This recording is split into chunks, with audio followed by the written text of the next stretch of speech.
This is He Knows Everything, bringing you that heat, that fire. Got my boy Tom Ross TV, Raw in the building. Tom Ross, what's up, man? What's up, man? Tom Ross TV. We're here to separate the wheat from the strong. We got a fire topic. We hope you guys agree. Let's get right into it. Okay, bet, man. Um, this topic at hand is clearly going to be two different perspectives on how we see it. But, I want to know, based on how people see it in their minds, the three artists I put up, I put Jay-Z, I put Kanye West, and I put Drake. And there's a reason why I did that. Ross got Kanye, he got Jay-Z, he got Tupac. But I Great. really want to delve into this. And for me, there's classics, there's hits, and there's influence. And there's a difference. And on my end, I'm going to explain the difference on what the difference is between classics, the difference between hits, and the difference between influence. I'm sure Ross is going to give his per se on it. But out the gate, for me, out of the three guys that I've mentioned, Jay-Z, Kanye, and Drake, Jay-Z has the most classics. And that's not even a debate. He has the most classics. But I know Ross going to debate it. And it's going to be an Definitely. interesting debate. Yeah, definitely. Kanye West, Yeah. to me, is the most influential and the most diverse. And Drake is the biggest selling artist of all time. I don't give two flying fucks about Drake. I could care less about Drake. But when you sell 744 million records, I have to at least acknowledge you. I got to at least look at your fucking way. That's insane. And that speaks volumes to him being able from day one to make hits that most people apparently they like those hits. Most people like the simple-minded hits. They like the combination between singing and rapping. But I felt it was necessary to acknowledge that. So this is why, to me, there's three brackets. I look at his classics, I look at his influence, and I look at his hits. Classics, to me, are what even hip-hop heads, even guys who have an astute mind on rap, hip-hop, phonetic ability, metaphors, they can break shit down. Basically, God tier level material. That's what classics are. Now, nowadays, classics have been diluted to just, people have an impact, people have an influence. Nah, classics have always been that. Everybody got to say, this right here is a magnus opus. Everyone has to say, this right here is the shit. From the top tier person, like a Africa Bombada level, all the way down to the lamest person, they got to say this is a classic. That's what a classic means to me. What's your take, Ross? Um. So off the bat, to me, who the person who has the most classics is Kanye. The person who has the best album still to this day. As far as just rap, just lyrically, is Jay Z with Reasonable Doubt. Mm-hmm. Me, I want to add Drake. To me, Drake doesn't have a classic album. He has a lot of good albums, but he still hasn't produced that classic that could wow me. I feel Kendrick Lamar has four classics. He hasn't missed yet. So I'll put Kendrick out of the new niggas. I'll put Kendrick Lamar up there, Mm-hmm. not Drake, not at all. Mm-hmm. But definitely Kanye has the most. He has the most versatile um, catalog. The catalog that has the catalog that has done the best of both worlds. Whereas you sell records, a lot of records, and you're critically acclaimed at the same time. Typically, you gotta lose one to have the other. Like, when Jay Z dropped one of the greatest album of all time, he Mm-hmm. didn't have the sales. Like, only people in hip hop knew this was the shit. It wasn't until he became who he was that people actually started to buy it outside of hip hop and realize, oh shit, this dude's first album is maybe the best album ever made as far as rapping. You know what I'm saying? The only reason why I didn't put Biggie in it because Biggie only got 2 albums, even though they both were Mm-hmm. classics, but he only Mm-hmm. got 2 albums. So I made sure I added people who had a big wealth of a big body of work. That way, it could be fair, because you Yeah. can't say, "Oh, Kanye got more classic albums than Biggie." Well, duh, Biggie only got 2 albums. So I didn't want that shit to be like an automatic caveat in the topic that makes the topic unbiased from the gate. You know what Mm-hmm. I'm saying? Mm-hmm. But as far as what I deem as a classic, it has nothing to do with outside influence or what anybody else thinks. It's all about what I think. You know what I'm saying?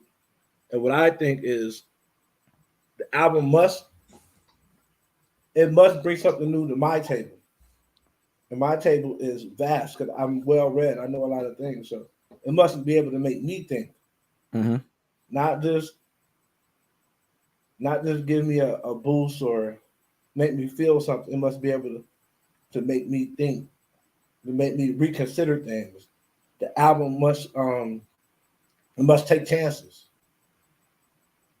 If it's the regular around the mill, you have to do it very well Mm-hmm. for me to care. If it's the regular around the mill rap, just shoot 'em up, bang bang, sell drugs, you'll have to do it better than everybody else. Um, it has to stand the test of time if it's a classic.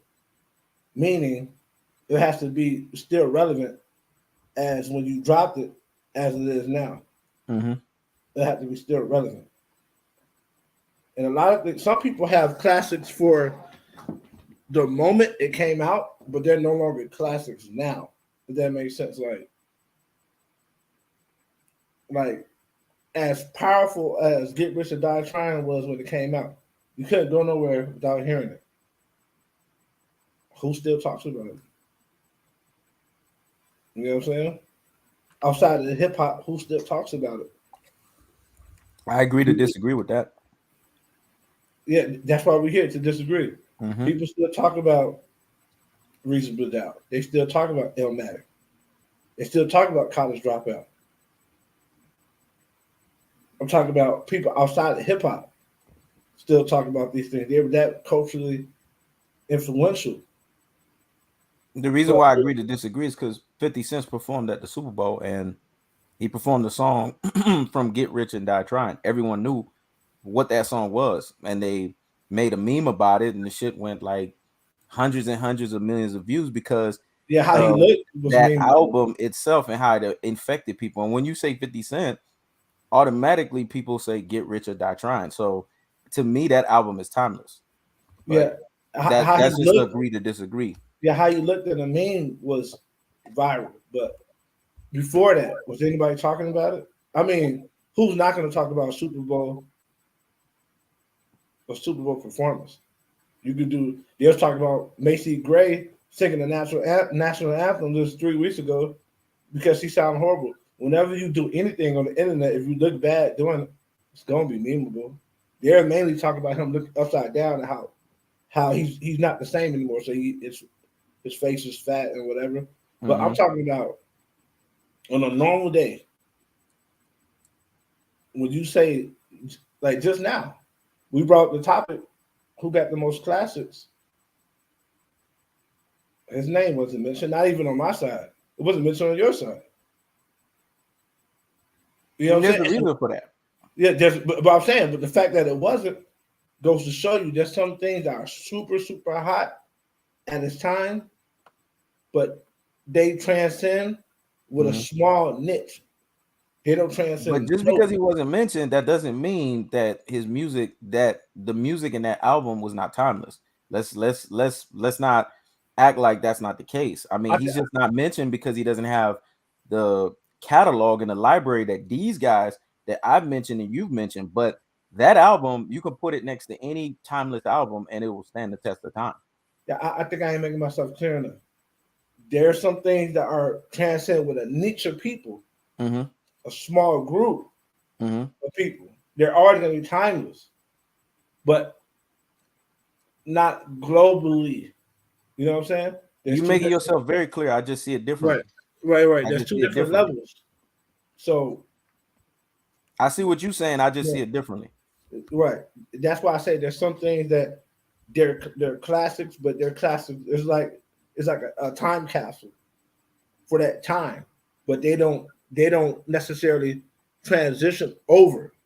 You know what I'm saying? I say, for instance, when you hear the music and you think like a whole different way of dressing. You think a whole it don't necessarily transition to today.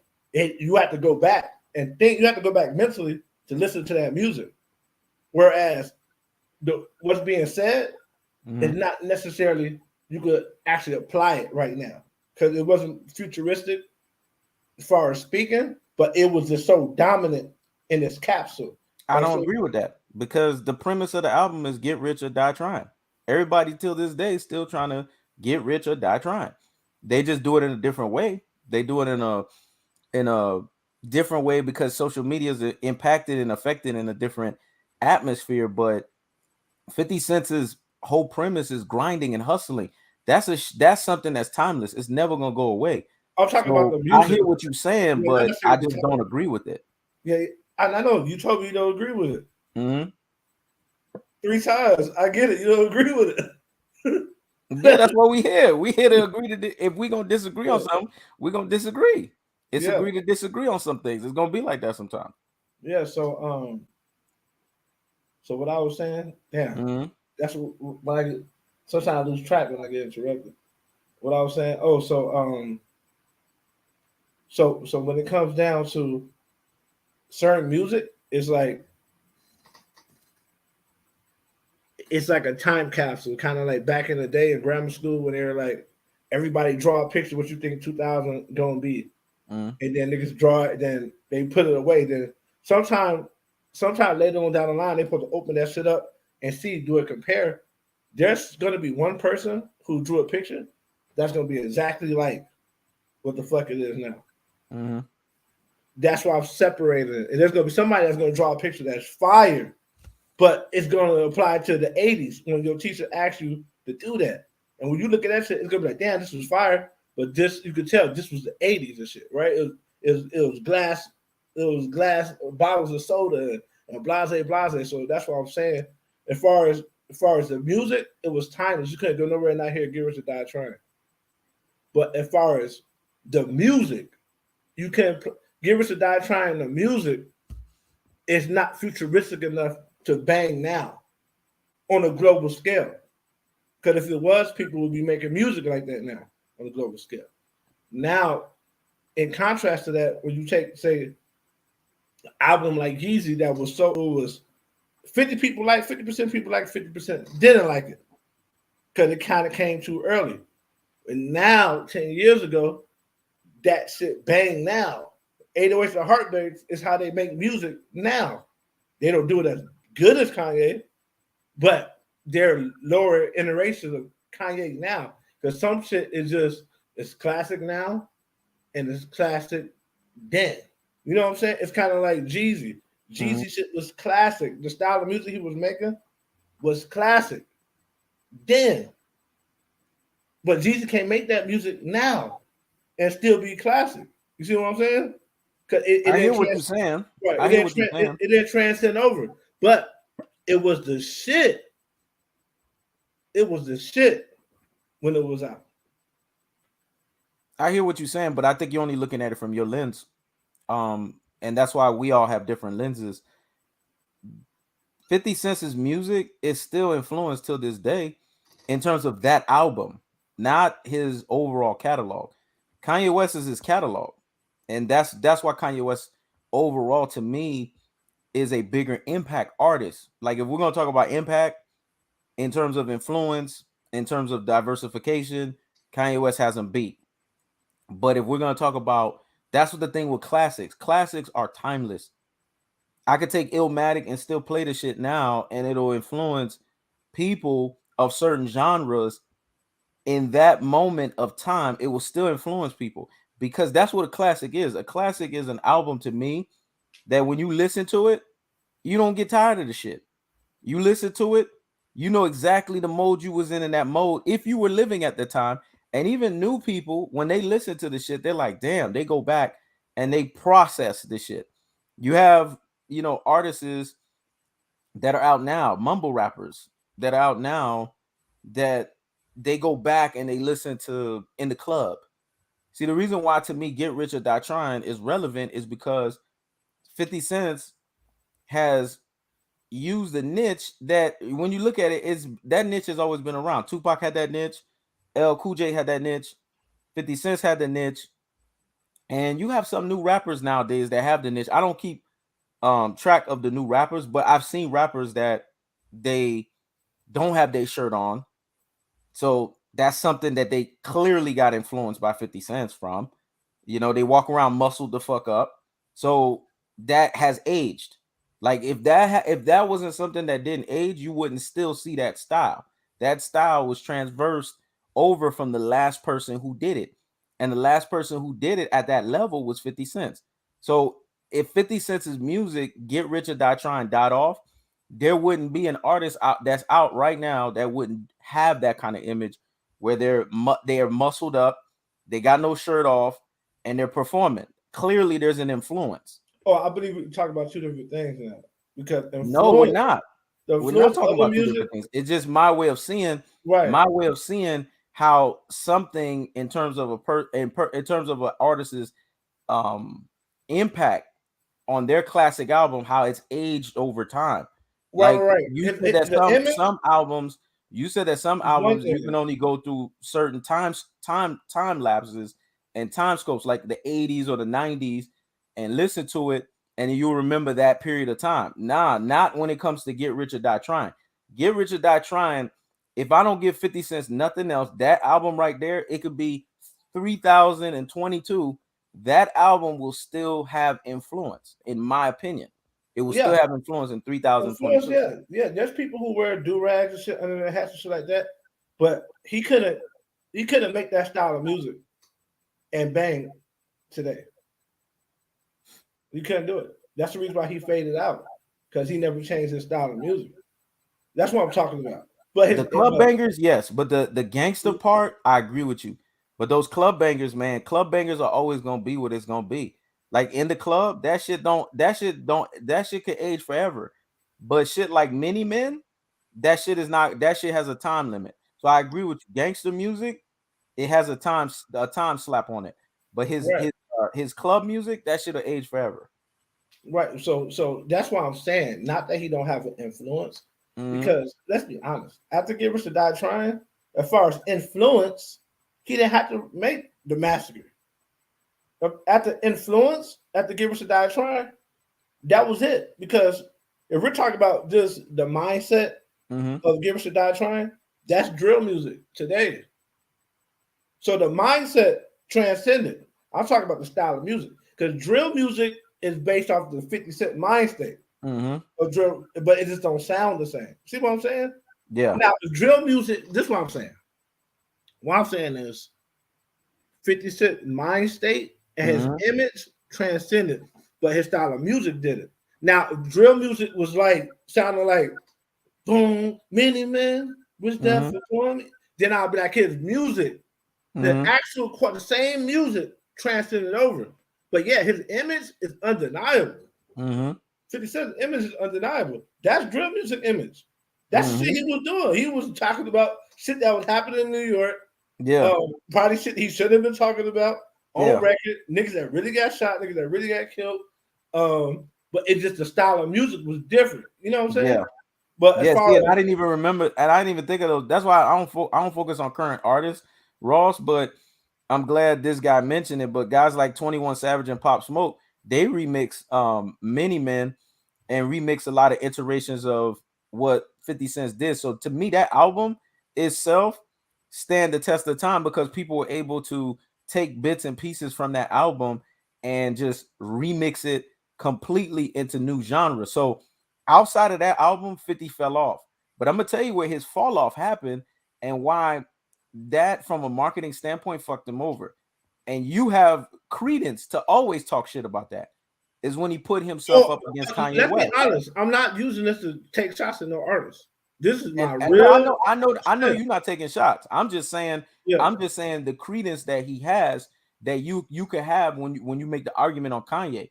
I think from a marketing standpoint, it was basically miscalculated for 50 cents to put his album up against Kanye West. And that's what allowed his music to not continue to age. If 50 Mm-hmm. Cent would have just basically said, you know what, Kanye, you go during your date, I go during my date, you know what would end up happening? He would have lasted longer. We talked about this in the powwow. I think he would have lasted longer and he would have had his own lane while Kanye West had his own lane. But Mm-hmm. when he put both genres up together, what ended up happening is he forced people's mind to have to pick and choose which genre of music they're gonna run with. I think that was a miscalculation on his part. Nah, the king that was not Def Jam versus 50 himself. Because Nah. 50 The had king, let's not. Interscope. You sound 50 like a was 50 Cent fanboy. yeah, Let's 50, not do 50 that. had Interscope, which is Interscope was at that time bigger than Def Jam. Def Jam was Mhm. flop. Def Jam was fucking up. Jay-Z had to save Def Jam. Exactly. When Jay-Z became president of Def Jam, he saved them with Yeah. Jeezy, with Rick Ross, with Rihanna, with Neo. Jay-Z saved Def Jam was fucking up. Yeah. Def Jam was garbage. Kanye had Def Jam on his back. Hmm. Kanye and Jay-Z have Def Jam on their back. They was Yeah. fucking up.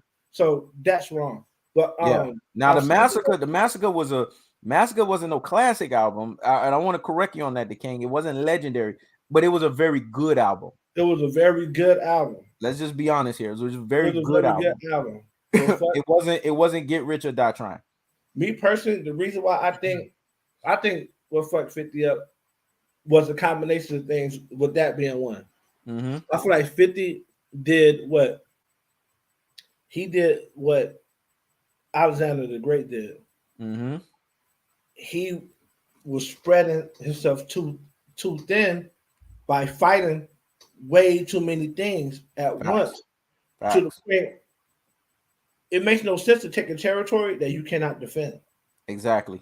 So he was fighting the game on one end, and to be told, it came to a point where the game was fucking genuine up, man. He Yep. had he had mixtape after mixtape after mixtape, and the only nigga that could really rap with him was fucking Lloyd Banks, but Lloyd Banks don't pump out like that. And Lloyd Banks, man, P's heavily fucking underrated. Heavily underrated. Yeah, but he just lazy. He don't pump out Mm-hmm. like that.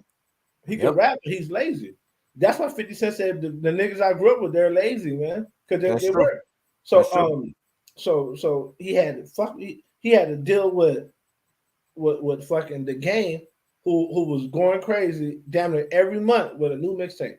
The game had a G You Not documentary that was selling out. That was basically fucking him up in the streets. Mm-hmm. And then he took another battle and said, "Man, let me fight with this nigga Kanye." Mm-hmm. A couple of years after that, the thing about it is the shit the shit that got him notoriety, Mm-hmm. he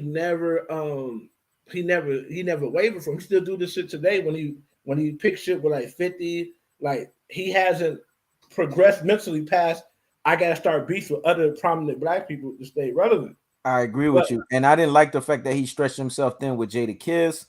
Then he went after Jay-Z. Then he went Cameron, after too many fucking people. What made him successful was he was picking one person and being a tick to that one person at a time. What made you successful was Ja Rule. You only targeted on Ja Rule at the time. If you wanted to keep being successful, target one person at a time. at the And time, target an MC you know you could take out. You ain't gonna take out no damn Jay-Z. Target a motherfucker you could take out, because then Jay-Z dropped the line, I'm about $1. What the fuck I need with 50 cents? And your ass went right back into the hole where you crawled your ass up out of. You gotta hit a fucking artist you know you can knock the fuck out. And there was plenty of those motherfuckers that he could have hit, that he could have knocked the fuck out. he would He have to wasn't thinking strategically on that. he would have to focus on them though. And then Yep.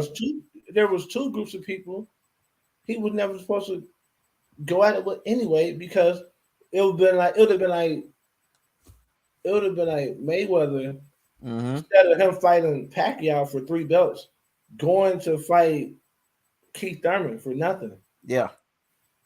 He should have never got us a no beef with Dipset because Dipset was hot in Harlem and New York.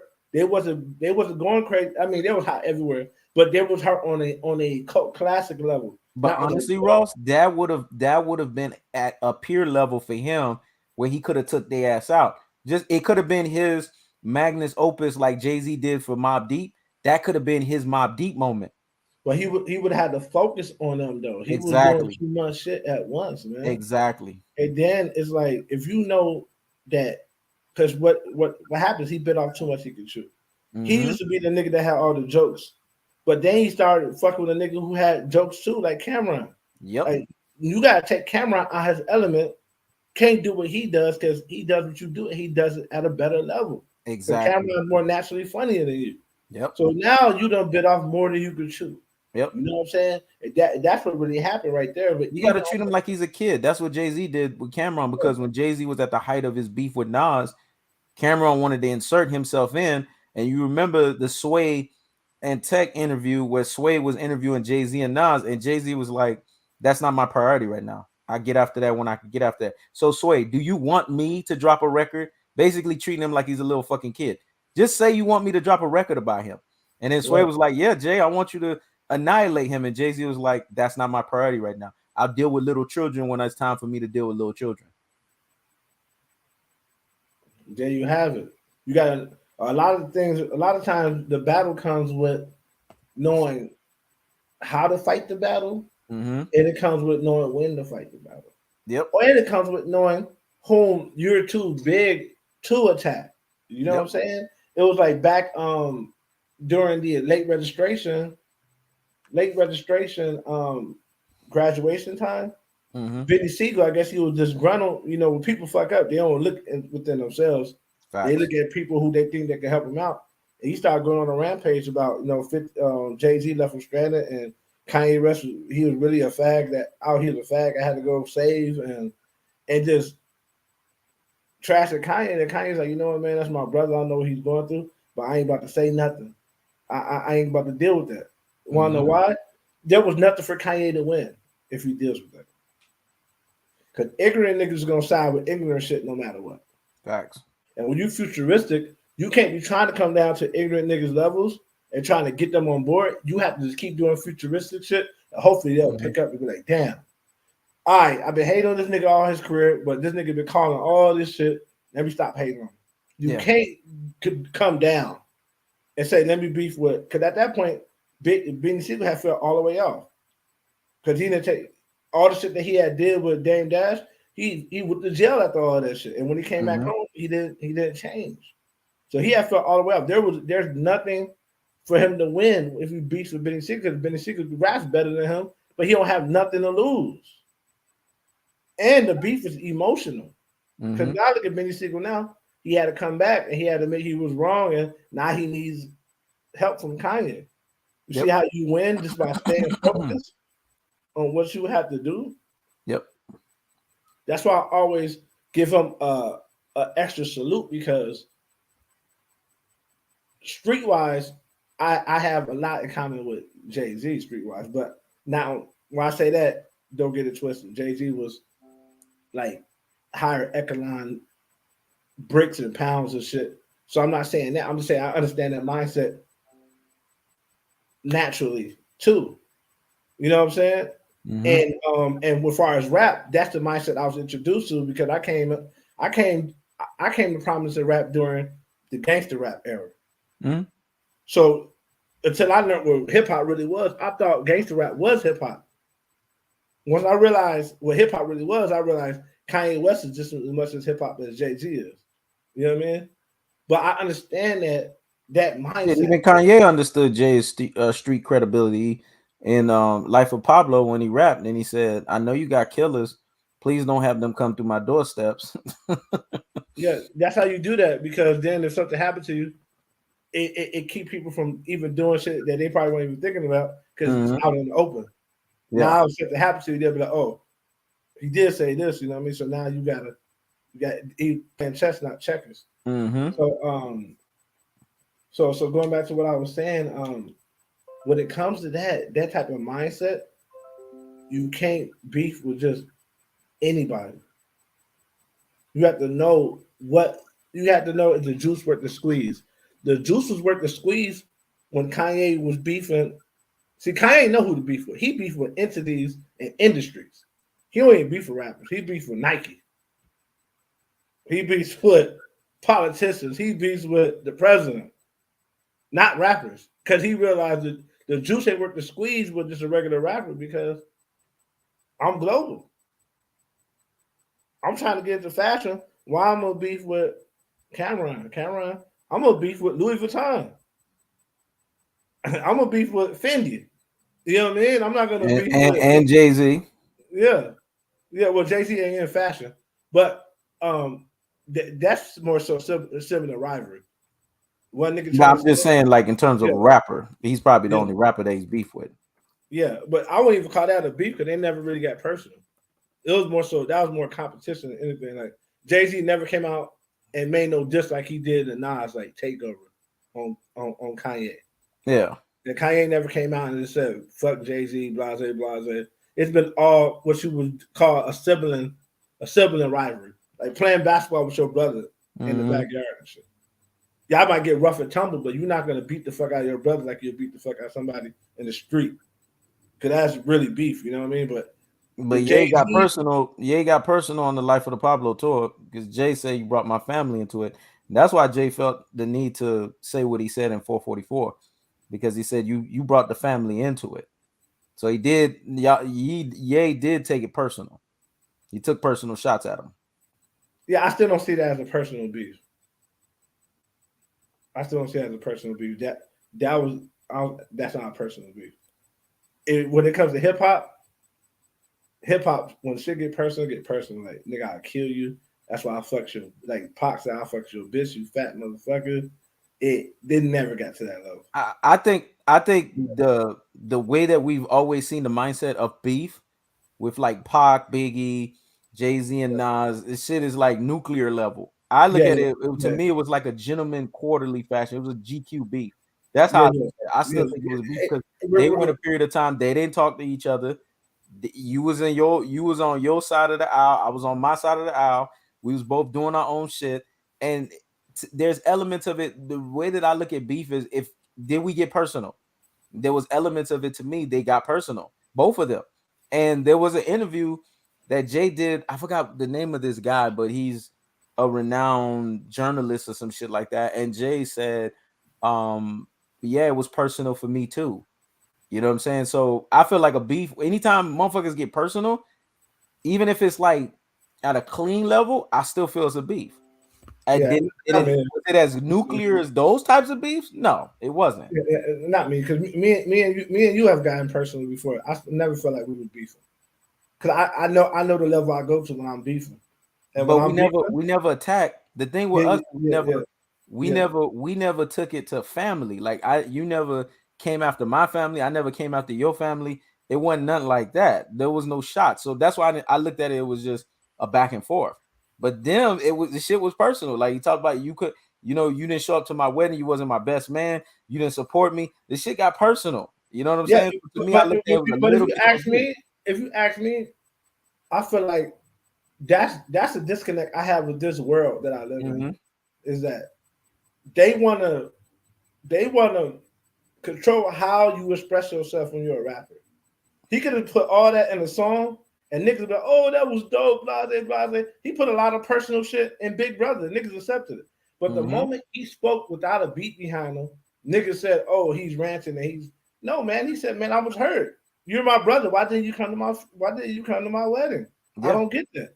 And What even was I wrong?" told you that was fucked up. Even I told you that was fucked up. Yeah, my thing is that's not really a beef. We're hearing an argument because the you're hearing an argument basically played out on the national TV. Mm-hmm. Some shit that if they had it behind closed doors, they wouldn't fight. They'll be like, "Man, look, I had shit going on with my wife. That's why I ain't come." Like, man, I still think y'all should have came. All right, Yeah. well, fuck it then. You know what I'm saying?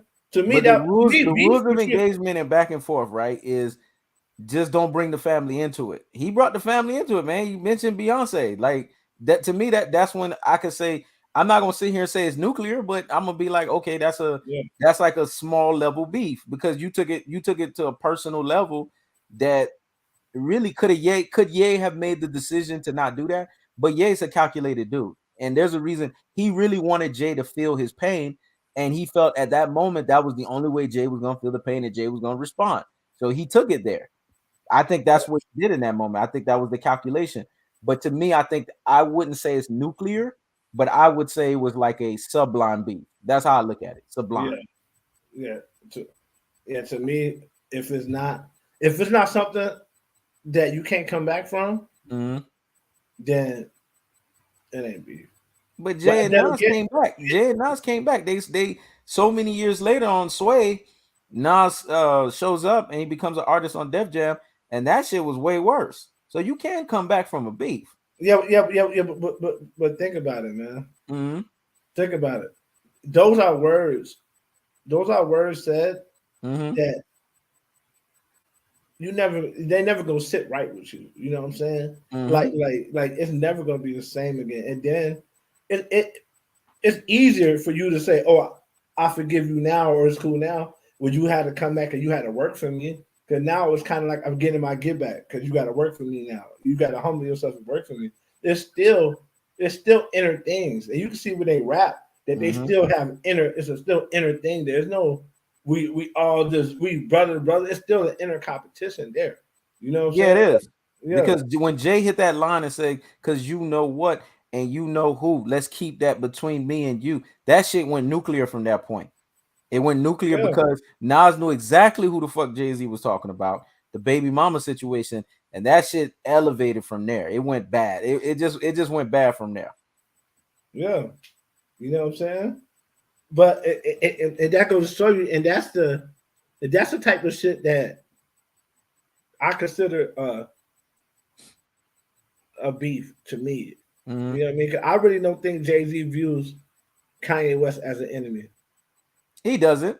I I think think he he was views. just angry. I think He he was views him as angered and he yeah, was angry, and Jay wouldn't normally respond because Jay said it prior to the 444 coming out. He said normally me and him we just have our talks behind closed doors, like me and you, we have our powwows behind closed doors. Niggas don't need to know the fuck we talking about.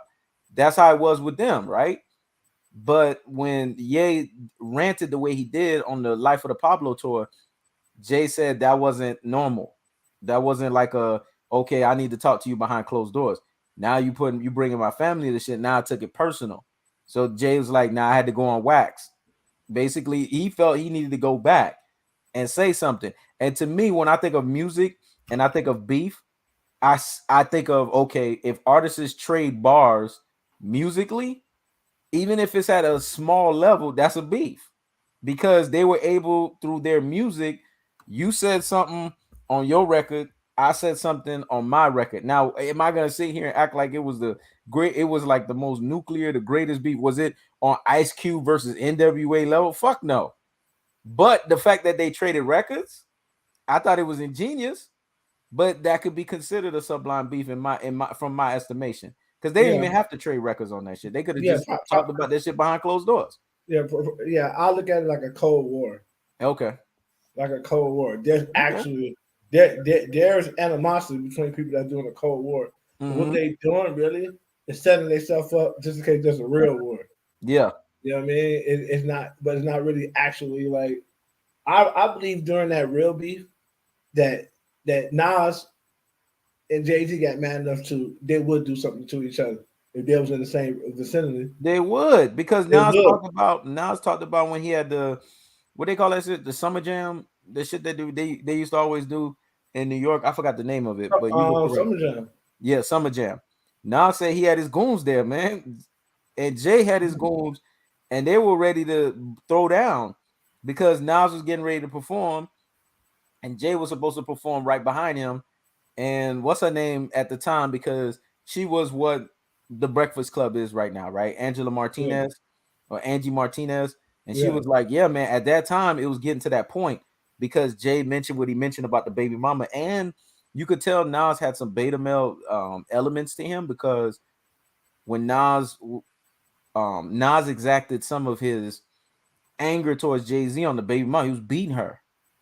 He was physically putting hands on her. And Khalees talked about Nas putting, this is how traumatic Nas was from Takeover. And that's why when people sit here and say Takeover lost, I don't know what the fuck people are talking about. When Khalees got with Nas, Khalees talked about how every time she played that, when she wanted to piss Nas off, she would play the Takeover song and Nas would beat her. But you know what? I'm gonna say this right now. Mm-hmm.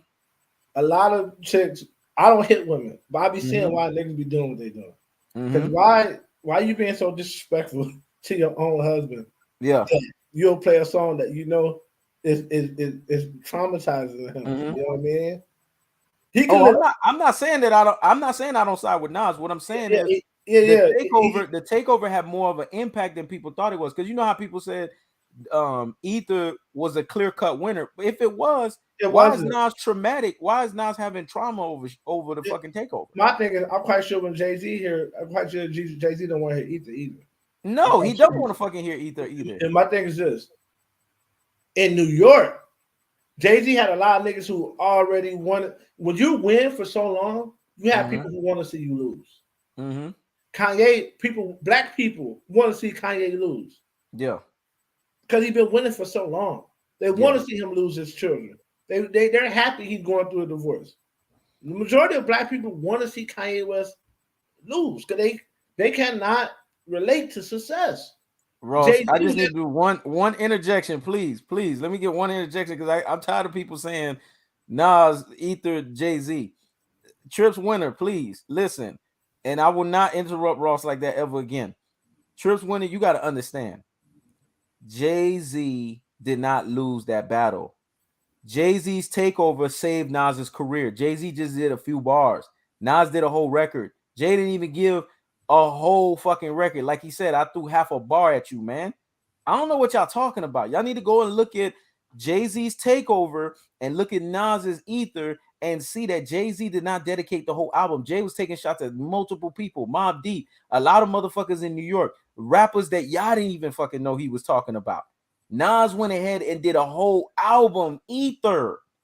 So what are y'all talking about? And yeah, Jay was right. He said you went from top 10 to not even diction at all, because the motherfucker was doing Uchi Wally Wally. Jay saved this motherfucker's career. So I don't know what y'all talking about. I don't know if y'all understand hip hop the way that y'all think y'all understand hip hop, or maybe I y'all mean, just going off of a whole record versus bars. some people go off status quo. Status quo, in hindsight, that's what they say. But I'm telling you Mm-hmm. how it affected Chicago. In Chicago, there was no Nas won the battle Yep. because Chicago didn't have the New York bias of Jay-Z went too far, Mm-hmm. so Nas automatically won. So they said when Jay-Z said left condoms on your baby seat, that made Nas the winner. Like Mm-hmm. no, in Chicago, when Nas said you got dick sucking lips, Yeah. he violated a man code because He violated. in Chicago on the what we don't say shit like that to men. Mm-hmm. When niggas get killed behind saying suck my dick or you like you got dick sucking lips. Niggas get killed for that in Chicago. Exactly. So to us, a lot of shit Nas was saying wasn't fire. But Ether was fire. The beat Mm-hmm. was perfect for what he was saying. But so was Takeover. Yeah. So it was a conversation. It wasn't no Nas just one blah. It was a Mm-mm. conversation. It was a debate. Still, if you put 10 people and say who won, 5 people gonna say Jay, 5 people gonna say Nas. Still to this Yeah. day, there's no clear winner in that battle.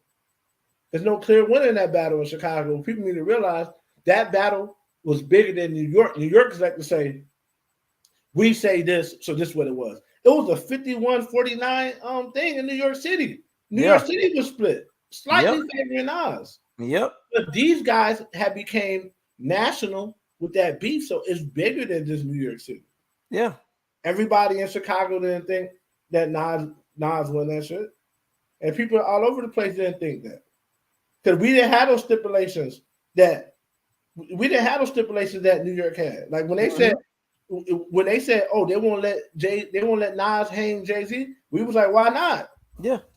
They let Jay-Z say this, and when they said, "Oh, Nas won because Jay-Z said left condoms on the baby seat," we said, "How was that?"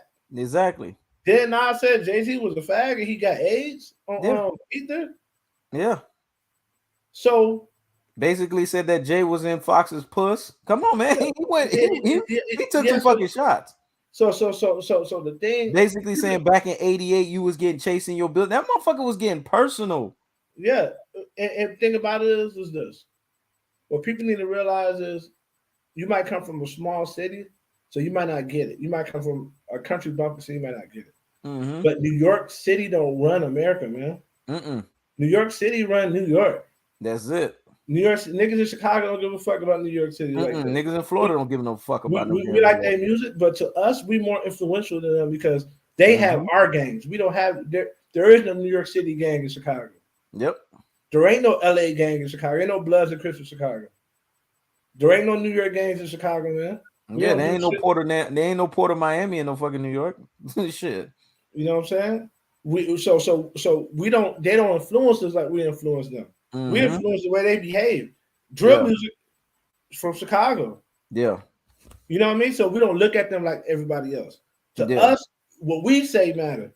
And we Yep. say, I say that beef is a tight beef. And if Mm-hmm. someone want to say Nas won, cool. If someone want to say Jay won, cool. But if someone Mm-hmm. want to say Nas killed Jay, I don't. That don't make sense to me. Yeah. But see, That that's the makes sense. beef. That's the beef that me and Richie Rich had because you talked to Richie Rich. Nas is his favorite art. Nas is his favorite artist. Jay is my favorite artist. So you could only imagine the battles we was having. As a matter of fact, that live and Ross was part of that live. That live that me and Richie Rich had was a Jay and a Nas live. If you Mhm. think about it, because his ass wasn't fucking budging, and me, I was trying to put his ass in the 4 finger lock. That was a fucking standstill when you think about it. Ross know what the fuck I'm talking about. Yeah. That's just growing up. That's what I had to hear when Ether dropped. He used to say, "Oh man, listen, man, Jay. I don't know how Jay's gonna bounce back, man. I think Jay's done." And then I had to sit there and say, listen, Richie Rich, were you paying attention? Jay didn't even dedicate a whole album to him.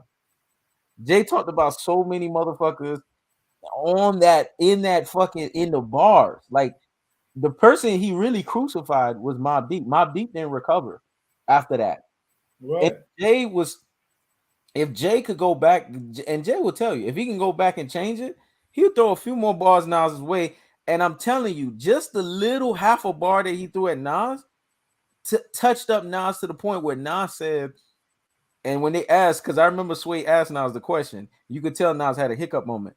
Nas was like, Sway said, when Takeover came out, Jay was like, I put your ass in that 4 finger lock, that 4 finger death grip. And Nas was like, man, I wasn't even paying attention to that bullshit. When niggas talk like that, that means they was feeling it. He said, the Queensbridge project, the Queens niggas wouldn't let me unlive that. And you got to understand why that's important. Because Ross know what I'm talking about. If you study the history of KRS-One and you study the history of the bridge is over, Yeah. that was going to be the bridge was over situation again. They didn't want that shit. So that's why them niggas didn't let Nas live that shit down. They told Nas, hey, you gonna have to respond. So that's why Nas respond. But I honestly believe Takeover hit him so much to the point to where he was gonna have a hiccup moment and not fucking respond. What's your take on it, Ross? Um, I believe Nas was going to respond, but I believe what people don't realize is Nas needs more time to respond than the majority of people because Nas writes his shit down, Mm-hmm. and it's good he writes his shit down because his shit no one sounds like Nas, no one could duplicate the way Nas raps, but he needs time. Like Eminem needs time Mm-hmm. to do what they do. They don't just Yeah. respond just off the top of their head like that. Facts. You know what I'm saying? So Nas basically needed that time to get everything just how he wanted it. You know what I mean? Mm-hmm. And it's a good thing he took that time. Because had he slipped, had he came weak, that it would have been over for him. You know what I mean? But the Agreed, thing, Trips. Nas accused Jay-Z from taking Biggie references. Jay-Z admits the shit all the time that he's taking it. But Nas never like to admit that he stole a lot of Tupac shit. Nas don't like to admit that shit. Nas get in his feelings every time a motherfucker corner his ass and tell him that he's taken from Tupac.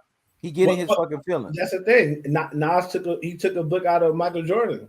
Mm-hmm. Michael Jordan like to say, "Oh man, Kobe stole all my moves," but he Yeah. never mentioned that nigga. All the reverse layups and shit was Dr. J. Yep. Yep. Nigga, I know what I'm talking about. All the Yep. ducks and shit. Fade away was Elgin Baylor. Yeah, That's ducking why. for the That's free. why. That's when I knew Ross's basketball knowledge Yeah, was so on point because yeah. Ross talked about how Jordan took from Elgin Baylor with the fadeaway. I was like, okay, Ross knows his shit. Right, right. And Elvin Hayes, Jordan shit they took for Elgin Baylor is getting underneath the rim Mm-hmm. and pump faking. They're going up Mm-hmm. underneath the other side and finishing. Mm-hmm. And all his shit he doing around the rim. That Yep. that turnaround J to the Yep. right, he do that shit like Elvin Hayes. He took a lot of shit from people, Yep. but Jordan knew what he was doing. But at the end of the day, that's natural. It's Mm-hmm. natural to try to stake your claim and try to downplay the people who you kind of took from and to kind of and expose the people who took from you is that's a natural thing to do. So I Facts. don't look like he's less than because he did that. Mm-hmm. It's just that's what people do. And Nas, that's what he was doing. He was trying to expose the fact. Well, he don't realize it's Jay Z. If he didn't do that, Jay Z wouldn't be Jay Z right now. Yep. But so many people was holding on to the image of Biggie, they wasn't receiving Jay Z. So Jay Z had to show props to Biggie the way he did. Yep. Yeah. And as a writer, writers do this shit all the time. That's why black people need to read books. If you read books, you will know writers quote other writers all the time. Yep. Yep. Yep. When you write a thesis in college, you're expected to quote of great writers. Yeah. You're expected to. Yeah. Because it's very hard to write something original in literature because so many books have been written before. Yep. So you have to read the shit that you said. You got to go back and research to make sure nobody else has said this shit before. Yeah.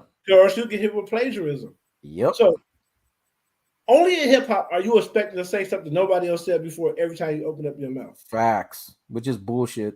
That's because people don't read, man. Mm-hmm. If you read, you'll realize, oh, this guy, he's pulling from this book right here. Like people who read Black Lives Don't Matter that I wrote, they'll realize that there's some aspects that I pulled from Man Child in the Promised Land as well, because inner city groups in Chicago, inner city groups in New York, we can relate because you start off with just a clique of friends. Facts. And then y'all get enveloped and get engulfed by the major gangs around you. And then that's how you become like it started off with just people who know each other. And that's how it is in New York. Except for they didn't have gangs for a long time. Then they finally started to pick up organized gangs like Crips, Bloods, and GDs and Blase, shit like that from other countries. We're not even going to entertain that thought. NBA young boys better. We're not. See, this is the problem with these young people. We're not even going to entertain that bullshit. Yeah. I saw that. That you also are a LeBron fan too, so that's why we can't entertain motherfuckers like this. These new age people have no stake and no claim to talk about anything that have to do with classic music, sports, entertainment. Period. We talk about classic albums. I don't understand. Yeah, I'm not going to speak on that. I'm not. Yeah, and here's the thing too, Ross, because you mentioned that point eloquently. We all take from everybody when it comes to craft, when it comes to creativity, because if something is great and it falls in line with what you're trying to do at that moment, you do it. That's what Jay-Z did with Dead Presidents. You know what I'm saying? Like you take and then you say, you know what? Okay, you made it a hot line. I made it a hot song. You know what I'm saying? You take it and you amplify the shit. It is what it is. Now, here's the thing. And people got to look at this for what it is. Tupac ran up on Nas and told his ass. Tupac was so enamored with the fact that Nas was taking a lot of shit from him and not giving him credit. Tupac ran up on his ass in New York and was like, look here, motherfucker, you and I know the truth. Nas talked about that moment. And Nas was like, yeah, I had all my Queensbridge niggas. This is how you know how dangerous Tupac is. I had all my Queensbridge niggas and all that. It was just Tupac and just 2 or 3 guys. But Tupac ran up on me, man. Was like, yo, why you jocking a lot of my shit and you not giving credibility to the fact that you jocking my shit? And now sitting there laughing the shit off behind, hey man, hey, you Tupac, man, you know immortal Tupac, you know what I'm saying? You know, I respect what you're doing. You know what I'm saying? I respect your craft. He was just showing him love. But here's the problem: Nas wasn't saying the same shit in public. He was making it seem like he was, because this is the thing. He got that success from Illmatic in '92, and he was still on that shit, but he wasn't being honest with himself in his forecast. His forecast was no longer Illmatic no more. His forecast was he's a god tier rapper, but let's be honest, he's not making the perfect album at this point. The person who's making music that's just transcending shit is fucking Tupac. Everything Tupac is dropping, the shit is doing ridiculous fucking numbers. It's just trending like nobody's business. So Tupac wanted his ass to know, look here, motherfucker, if you taking some of my shit, admit the shit. Because the problem with a lot of these New York niggas, they've gotten better over the years. But especially in the 90s, New York niggas like to make themselves feel like they were superior to everybody else when it came to rap and it came to music. So what? Hip hop and rap started in New York. That don't mean because it started there, you motherfuckers were superior at the shit. But well, let's be honest. It came to prominence there. Mm-hmm. But I've done research and looked at shit to where black men had been rapping all along amongst each other, all over. That there's many black men who talk in rhyme all over. Mm-hmm. You had Muhammad Ali, you had James Brown, you had like certain singers who sung in the time they were rapping in the 30s and the 40s. It came to prominence in New York, so they get the credit. But at the end of the day, man, I'm just glad I'm from Chicago. We don't look to New York like that. Mm-hmm. We have similarities because if you're from a city, you could have similarities with a nigga that's from a city. It's just because they pretty much built all the cities the same. They throw projects everywhere. You could have similarities with them, but we never, ever in our fucking life looked at New York as the standard for anything. So I don't have that problem when they say this. That's fine. I don't think, oh, New York nigga said it, so that's what it is. No, we don't look at New York like that. You know what I mean? When it comes to game making, we don't look at Cali like that. You know what I mean? Like they got their thing and that's fine, but Chicago niggas don't look at Cali how a New York nigga would look at Cali when it comes to game banging. Because we have our own shit that goes back to the 20s with the black. People don't realize they only make white gangsters popular. Mm-hmm. But there were black gangsters. The reason why there was white gangsters because there was black gangsters. Yep. You know what I'm saying? And the reason why you still got neighborhoods in these cities is because there was black gangsters protecting those cities. Yeah. Like you had Bumpy Johnson with the war with all the white gangsters. Mm-hmm. And my uncle just put me on about the couple of black dudes in the 20s and the 30s. I forgot their names, but you know he's a big time gangster, so he know every gangster who ever existed in every state. Guess who had the mutual respect for one another? Bumpy Johnson and Malcolm X. Malcolm X knew that if Malcolm X needed to move a certain way and speak and have speaking engagements, he had to get the okay from Bumpy Johnson. And Bumpy Johnson made sure he cleared the areas for him. And Malcolm X would have been more in line, not more in line, but if he would have got rid of the Nation of Islam as his protection and worked with Bumpy Johnson, he would have never died. That's a great point. He would never die. The reason why he died is because they was able to. The Nation of Islam can't be trusted. It was ran by the CIA, and they were able to slip in people to murder him. But that would never happen. But he had, and his mind state was kind of like, I can't be too intertwined with Bumpy because Bumpy lived a certain way. You know what I'm saying? So he wanted to stay clear, which makes sense because the CIA said Malcolm had women trying to have sex with him all the time. He never cheated on his wife. Yep. It was like they said Malcolm X was a saint. They said Martin Luther King, boy. Whoosh. They said all the shit. They said all the shit that they tell you about Malcolm. None of it is true, man. Yep. It's all lies. You know what I mean? His former life was his former life. Yep. But like he used to be into all type of shit before he became a Muslim. But hell yeah. After he became a Muslim, he was a devout Muslim. You know what I'm saying? So like he was pious, man.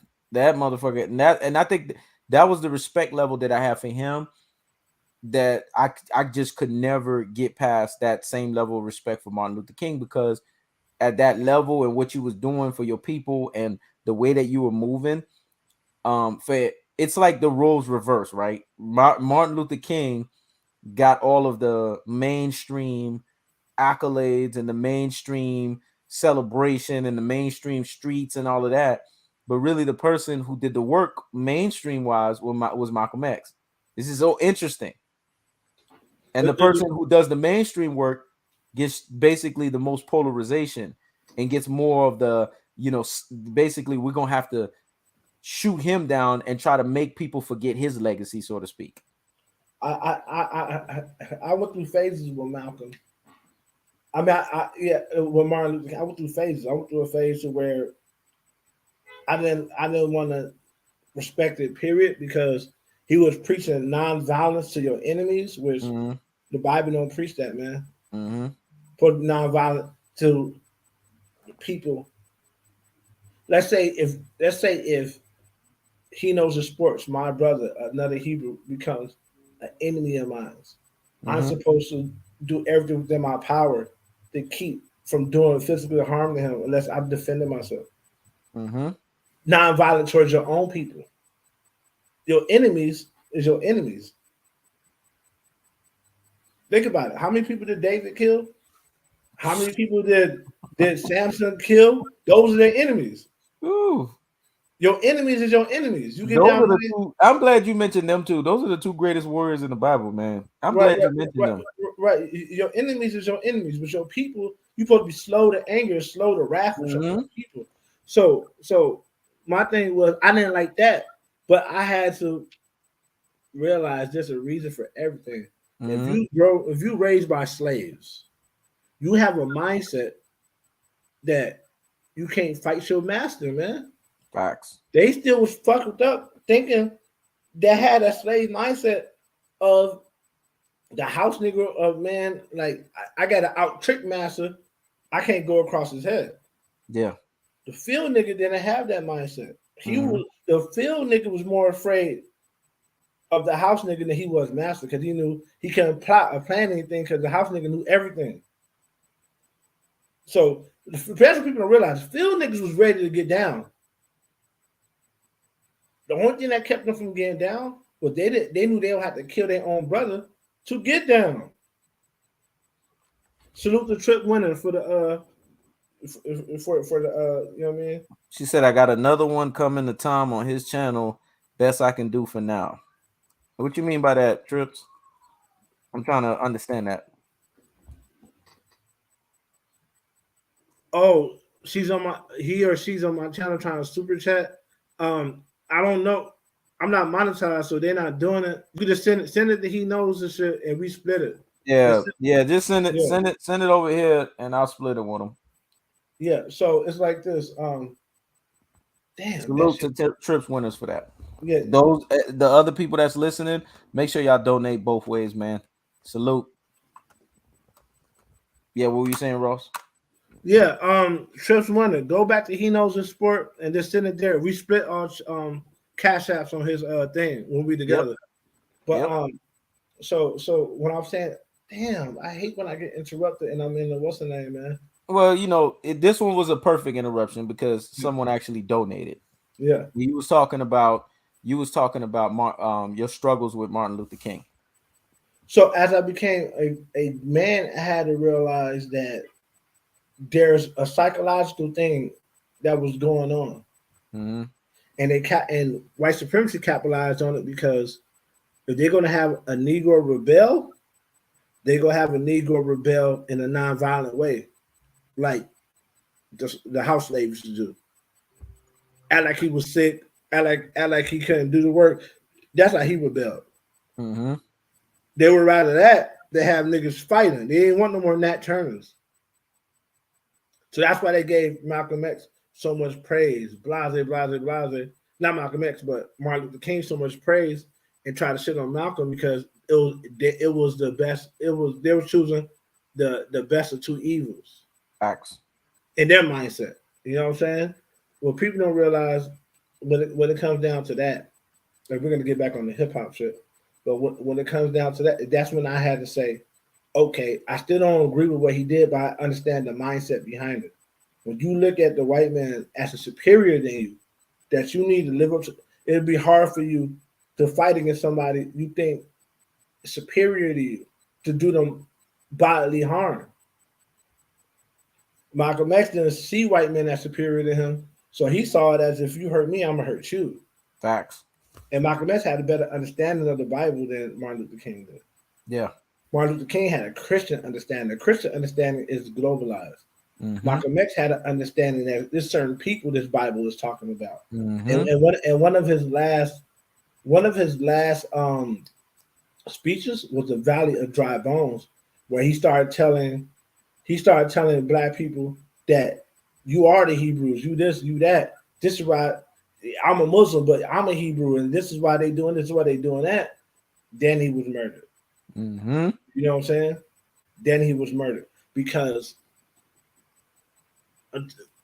we certain rights we'll never have in this country until we identify who we really are as a people. Because certain rights you can't get unless you have a nationality, Mm-hmm. and black is not a nationality in maritime law. Black is not the same as you saying you Irish or you having a claim. That's why these Africans come here; they get treated better than you because they're recognized by Europeans. Yep. That's the reason why we're not recognized because they took our heritage and gave it to other people. They moved people over in Israel in 1948 called the Balfour Act. They just moved random white people into Israel and said these are Israelis now. Mm-hmm. And just moved random people into our land and shit. So Mm-hmm. until we get recognized as the people, we're gonna always have this uphill battle. You know what I'm saying? But Because of the economic structural imbalances, and again, it goes beyond God saying every time His people, His chosen people, went against His ways, He would put strangers over them as a right, punishment, as a form of punishment. And that's what's been happening.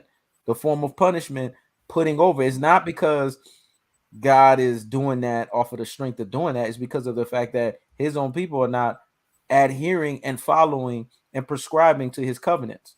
Had they would have done that from the jump, there would be no strangers being over. Go look at the times in the Bible when God's people were in line. God made sure he decimated all of those strangers. He made sure mm-hmm. he decimated all those enemies. He made sure he desecrated all of them. There wasn't no anything left. And God always say, look, kill everything of them off. I don't even want to see an image of them. I don't even want to see anything left of them. Kill them all off. That's why, because they were in line with God's ark of his covenant. They were in line with his commandments. They were in line with Let me get 10 everything that seconds. he was doing at that moment. Yeah. When they fell out of line, that's when the strangers took over. And Mm-hmm. that's when he put them over so that they can basically could be a form of punishment to get you to come right back. That's what the whole premise of it, to get you to come right back to the fact that you need to be up under him. Right. We are some stiff-necked people, man. You see that now. Me and Ross talk about it. Ross, people are, I'm glad Ross put a shorts up of a dude that got a gun in his hand. I thought that was one of the most powerful Raw shorts. Ross know what I'm talking about. And people are like, why y'all not sitting here getting after this motherfucker, but y'all sitting here getting after Kanye with him talking about he want his kids in his life. We are Yeah. fucked up and on a lot of levels, man. We're fucked up. Yeah. But the thing about it is, and that's the reason why I feel like Kendrick Lamar got to be added to this list of these Mhm. rap ghosts with classics because Kendrick Lamar already had classics. Then he took a chance. People don't realize Kendrick Lamar been on the shelf 5 years. It's not because he don't got material. He's being banished. You have to go back. You gotta read. You gotta go back and you gotta listen to. You believe he's getting the shadow ban? He's getting held back by he's getting held back because he's getting punished for what he did. His Mhm. album Damn is telling you damn near every song who you are as a people, who black people are. Mhm. He's telling you, and he was not supposed to do that with his platform at his level. He was not supposed to do that. This ain't newfound news. People have been talking about this shit since the 80s. But Mm-hmm. nobody who was on that type of scale, will speak at that level in that specificity, in that specific way. You know what I mean? And ever since he dropped that album, he hasn't been able to come out with anything else. You know what I'm saying? That's the reason Well, why that's he's trying. because that album was so conscious, and that album, spoke to our marginalization, and it spoke to us as people and the shit that we're going through and the impacts and what we're feeling and how we're always marginalized for us being the way that we are and the way that we think about certain things. So yes, he was going to feel the heat of that shit. He was going to feel the pain of it. He was going to feel the fact that no, you can't be talking like that. What the hell are you talking about, Kendrick Lamar? You cannot be an artist in this genre in this day and age. And that's why I'm glad Ross said that, because when I look at um Kendrick Lamar, I look at Kendrick Lamar as one extreme. I look at Drake as another extreme, and I look at J. Cole as the one that they use as try to be the balance between both. J. Yeah, Cole basically he's me personally, lukewarm. He's Kendrick lukewarm. Lamar is here. Them niggas down there together. Yeah. Drake got better, more accessible music than Cole, Mm-hmm. but neither one of them really talk about no shit like Kendrick Lamar is talking about some shit that could shake up the world. Trips Winter, I like this comment. Like I said, I used to read all comments and respond to them, but what I realize is a lot of people don't Mm-hmm. like support platforms, but Yep. they want their comments to be read. Trish Winter said, I remember I didn't understand that album. Speaking of the damn album, till my cousin explained it to me. Now looking back, I realized how ignorant I was as a man. And but thing about it is, don't feel bad because most black people don't understand that album. Yep. Because most black people have no understanding of the Bible itself. They think they do, Mm-hmm. but they don't. And most black people, they just listen for the music and Yep. what they can grasp. They Yep. don't hear something they don't quite understand and study it. Yep. If they don't get it right away, then they just don't get it. It's kind of like in grade school. You remember that one dude in grade school who didn't understand a word and he just get frustrated and now he don't want to read? And he's throwing books around like, I don't want to read in public. They don't want to be challenged or they can't figure out a math problem. So they just stop going to math class, period, and shit. That's what they done to the black community as a whole.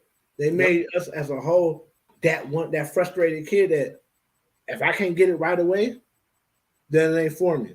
That's why, to me, my greatest bar far, was what Jay-Z said on Renegade with Eminem when Jay-Z said, "Do you fools listen to music or do you just skim through it?" That shit is so lethal, what he said, because it speaks to what Ross just said right now. A lot of folks just skim through music. They don't listen to it. They don't have the ear to Mhm. listen to what they listening to. Because if they Right. had the ear to really listen and grasp the full weight and the full gravity of what's being said, then they would understand that Kendrick Lamar was letting you know that he was a Hebrew Israelite, and he was giving you basically a very metaphorical way in explaining that. Some of the shit was straightforward. Mm-hmm. Some of the shit was straightforward. Like after the Mm-hmm. song "Fear," he's having a conversation with his cousin, where his cousin is reading right out the Bible Yep. and explaining to him, like, man, this is the reason why you feel this way. The reason why you feel down and out. The reason why you feel you got the despair. The reason why you feel this, you feel that, because this was predestined to happen because you got ancestors who promised God they was going to do this and they didn't do it. Mm-hmm. And that's why you can't just make idle promises to God. God, if you get me out of this, I'm not gonna do that. Those things you held by, Yep. and those things transcend you down generations. Yeah. Because somebody gonna have to do it. Because Yep. you promised. Yep. People understand. People always want to say words is power, man. I've been manifesting. When it comes to that goo goo gaga voodoo shit, everybody want to say words is power and blase blase. But when it comes down to the things that really matter, to how God operates, People, oh, that's just a book that a man made. Facts. A man wrote all that voodoo rituals and shit. A man wrote that. Yep. Y'all do all that shit. A man sat up and wrote all that shit for what's the Hindu dude? Deepak or Chopak or Chopak. Su the guy from China the warrior Su Yeah, Deepak Chopra. Deepak Chopra Su Machiavelli. These are men. Mm-hmm. Y'all live by that. But when it Yep. comes to scripture, niggas be like, man, a man wrote that. Yep. Y'all niggas kill me with that. Mm-hmm. Because if a white man wrote it, y'all good with it. But when Yep. when you break down it and you show niggas like, man, first of all, King James didn't write the Bible, he transcribed it from Hebrew, and he didn't do it. Kings don't do shit like that. He made sure it got done. Hebrew men are black. Hebrew men wrote this. Yep. Then a nigga want to say, oh, well, how you know Hebrew? Was you there? You believe everything else that you wasn't there for. You believe George Washington was the president. You wasn't there. You ain't see him be no president. You believe that shit. Yep. People believe anything until you start questioning what they think they know. Facts. Then And I'm glad he mentioned that with the damn, and I'm glad he mentioned that because there's the difference. Like there's the white voodoo, the white magic, and then there's dark voodoo, dark magic, and really white voodoo. What Ross is talking about is the dark shit. That's the shit that's just unadulterated, vulgar, blatant. you shouldn't be doing none of it, man. But the white shit is happening in front of us every day. That's when Yeah, we get marginalized as people, right? Economically, socially, right. mentally, they put us down. Me and you, we go to work, right? We getting white voodoo, white magic trying to be thrown at us every single time when they say you belong on this level. Yeah, You shouldn't talk to us this way. It's mind control is white. Mm-hmm. But what people don't realize is we why we get punished because we not supposed to be doing none of it. And sometimes to adapt in this society, we have tried to play their game and do this and do that. And truth be told, what God got in your life is going to happen, man. Regardless, all the witchcraft, truth be told, when you sit and you finesse other niggas out of shit, you practicing witchcraft, man. Yep. You practicing witchcraft, Yep. and then God, no more. He will allow you to get something that you ain't supposed to have, and then He'll allow you to suffer for getting it. Yeah, when you sit and you finesse a woman out of her panties, you practicing witchcraft, man. Mm-hmm. Let whatever's gonna come to you, man. Mm-hmm. I've been guilty of finessing, so that's why I don't do that shit no more. You know what I mean? Like whatever's supposed to come to you, come to you. That don't mean you just be my queen, because every woman ain't no queen. Mm-mm. That don't mean you act like that don't mean you say you act like the Egyptology niggas and build altars to women, and you ain't supposed to be doing that neither. But what that do mean is things that you're supposed to have in your life is gonna be put in your life. You ain't gonna have to finesse, and you ain't gonna have to rob, kill, and steal, and you ain't gonna have to cheat people out of anything. Yep. Because that's the white side. The dark side is when you stand up and you like, he knows he's Haitian. The dark side is when you making sacrifices and you making pentagrams and you doing all that blah and you saying rituals, fucking chickens' heads off and right, using alcohol and shit like that. Yeah, that's the dark side. But both sides, witchcraft is doing anything outside of God's will, His laws. Yep. Straight up, to be honest, it's spiritually. It's when you get spiritual. You know what I'm saying? When you're trying to bend what you want the world to be and not align what God wants in your life, you trying to bend it. It is what it is. And think about it is, I didn't always think that way. Yep. It dawned on me. Like I said, man, I keep telling people like, man, you exaggerate. I said, man, when I started growing in my beard, bro, and I started reading the scripture started looking different to me, man. It started to unlock, man. It started to unlock. Because thinking it was like, it started to unlock and it started to show me how I was ignorant in certain things. I was ignorant to the fact that idolatry, witchcraft, and all that is bigger than just. That's why they give you that on the TV, so you can think it's only that. You can think it's only dark-skinned people wearing all white spitting alcohol at fire. Those guys. Yeah. No, man. When you go to work every day and you got a boss who, for no reason, playing mental games on you and treating everybody else better than you, and keep you in a weak mental mind state, he's practicing witchcraft on you, man. Facts. And sometimes they hate. But when you a guy who God got his control over you, they hate it because what they do don't work on you. Mm-hmm. And one thing I realized, when a woman or anybody that's practicing, they start to hate the guy whom God protected, that none of it works. Yep. And then they begin to fear you. Yep. When they realize you can't be, God got you protected, ain't nothing they can do to you, they begin to fear you, man. Straight up. That's why they avoid you. Mm-hmm. They're like, man, I've been trying to intimidate this dude since he's been here. I've been trying to manipulate him. I have people call me in the office and be like, I can't read you, man. Like, what motivates you? It got to the point where they got just direct. And I just played dumb. I know that. But they wanted to know what motivated me so they could know what to hold for me to control me. Facts. When you doing stuff like that, you're being manipulative. And we're Yep. saying all that to say that it's a lot of things you could draw from the damn album.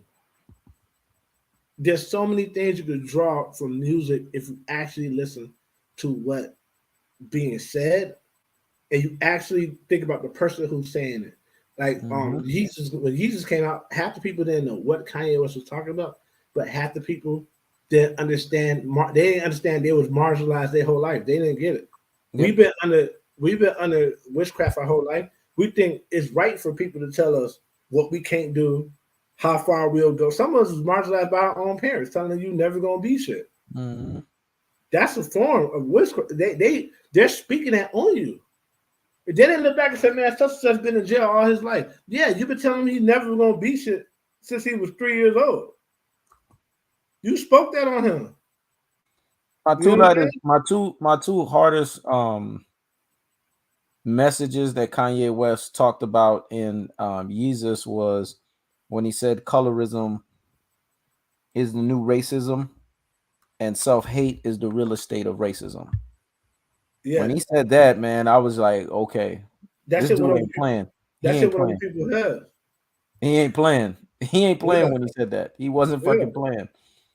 Because that is true, because that is the new racism that's been happening over the last 20 plus years, colorism, because people use your color as a way to try to they try to play this little stupid ass game with you, right? The You have it separation. happen to you, I've had it happen to me where and this is when I hate when they do it to our black women, right? White people will come around and they'll see a person's black hair and then they want to think all of a sudden they're being nice because all of a sudden they want to try to see if they could touch it. The worst thing that I could ever see was when a white woman think in her mind she could touch a black woman's hair. I hate that shit. People don't know And what if that's the about. black woman don't say nothing, I'm gonna say something for her. People don't know what that's all about. They think that's they believe that's adoration. Mm-hmm. It's not, man. What they're doing is they're trying to make you uncomfortable. Yep. They don't try to touch your hair when it's processed. They don't try to touch it when you got a wig on. They only want to touch it when it's in its natural process because they want you to feel irritated. They want you to get tired of them touching your hair so that you hide it. Yep. That's what people don't need to understand. That there's Democrats and there's Republicans. There's people who are racist and hide behind smiles, Democrats, and there are Republicans that tell you, I don't like black people. But it's all the same. A Republican would be like, your hair is nappy. A Democrat won't say your hair is nappy. A Democrat will say, oh, this is interesting, and say and put their hand in your hair and shit, like you're an object. But it's all the same. That's the shit that we need to. Well, that's the shit that we need to up our ante in the way we think. That the only thing that's racist is someone that's rude. Mm-hmm. We need to know that there's a difference between racism is a systematic thing. Prejudice is rudeness. Yep. I know black people that are prejudiced. They're rude to white people. That man, cracker, get out of my face. That's prejudice. They ain't racist because a black man can't control nothing when it comes to a white man. Facts. If you can't control that man's outcome, you can't be racist. Yep. There ain't nothing you could do to stop a white man from doing anything in this country, unless he need a job from you. But he could get a job from somebody else. The only way you could do, if you could control how he eat and how his family view him, then you could be racist because you control his image. Facts. You know what I'm saying? But that's how powerful that album Damn was. But going back to Jesus, I had to go through actual marginal. I had to go through a series of things of me being marginalized myself to get what Kanye was saying on Jesus. Then I remember when it clicked totally is when I seen the Breakfast Club interview, and I seen how they were treating him as opposed to how they treat just regular dudes that got deals and owned by entities. I said, wow, they got us so under control. They got other black people that will attack you because you don't want to do things the way that white people want you to do it. They were mad at him because he was trying to get to the point where he owned his own shit. Mm-hmm. That was the whole thing. They were telling him, they were marginalizing him in front of us. Yep. They were saying, man, why you want to do that? Just be a rapper. We don't want you to do fashion. Black people don't care about you doing fashion. We just want you to make music for us. We don't care about you. They were openly saying that shit. Mm-hmm. And because we talk so bad to each other, we thought that shit was normal. We think it's normal when another nigga tell you, oh man, I heard you trying to do a YouTube channel. Man, nobody gonna want to watch you doing a YouTube channel, man. You ain't even got a clear speaking voice. Mm-hmm. You ain't fired like that, man. We think that's normal. That ain't normal, man. For your own people. Or the idea of you can't see past what's in front of you, because everything is all about, hey, it's about the music. That's what we know you for, and that's what we're gonna marginalize you for. We're gonna marginalize you for the fact that you're an artist, and that's what we know. We don't know all this other stuff, and we don't want to know all. Excuse me, and we don't want to know all this other stuff. And the reason why we don't want to know all this other stuff is because we choose to be ignorant in the fact that we don't want to know all this other stuff. That's really Right. what it's about. It's the naivety in it, and it's the ignorance is bliss. That's where you think that terminology comes from. Ignorance is bliss. It's bliss in the sense that ignorance itself has no respect of persons if you choose to allow yourself to be ignorant.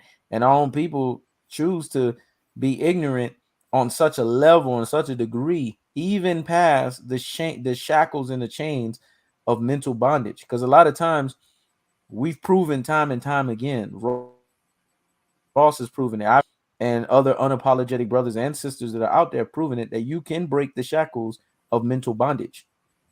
Yeah. But most people choose not to because it's easy to live in a bubble. We know you as college dropout. We know you as late registration. We know you as graduation. Stay your rabbit ass in that lane. That's what Charlemagne the God was saying. Stay your rabbit ass in that lane.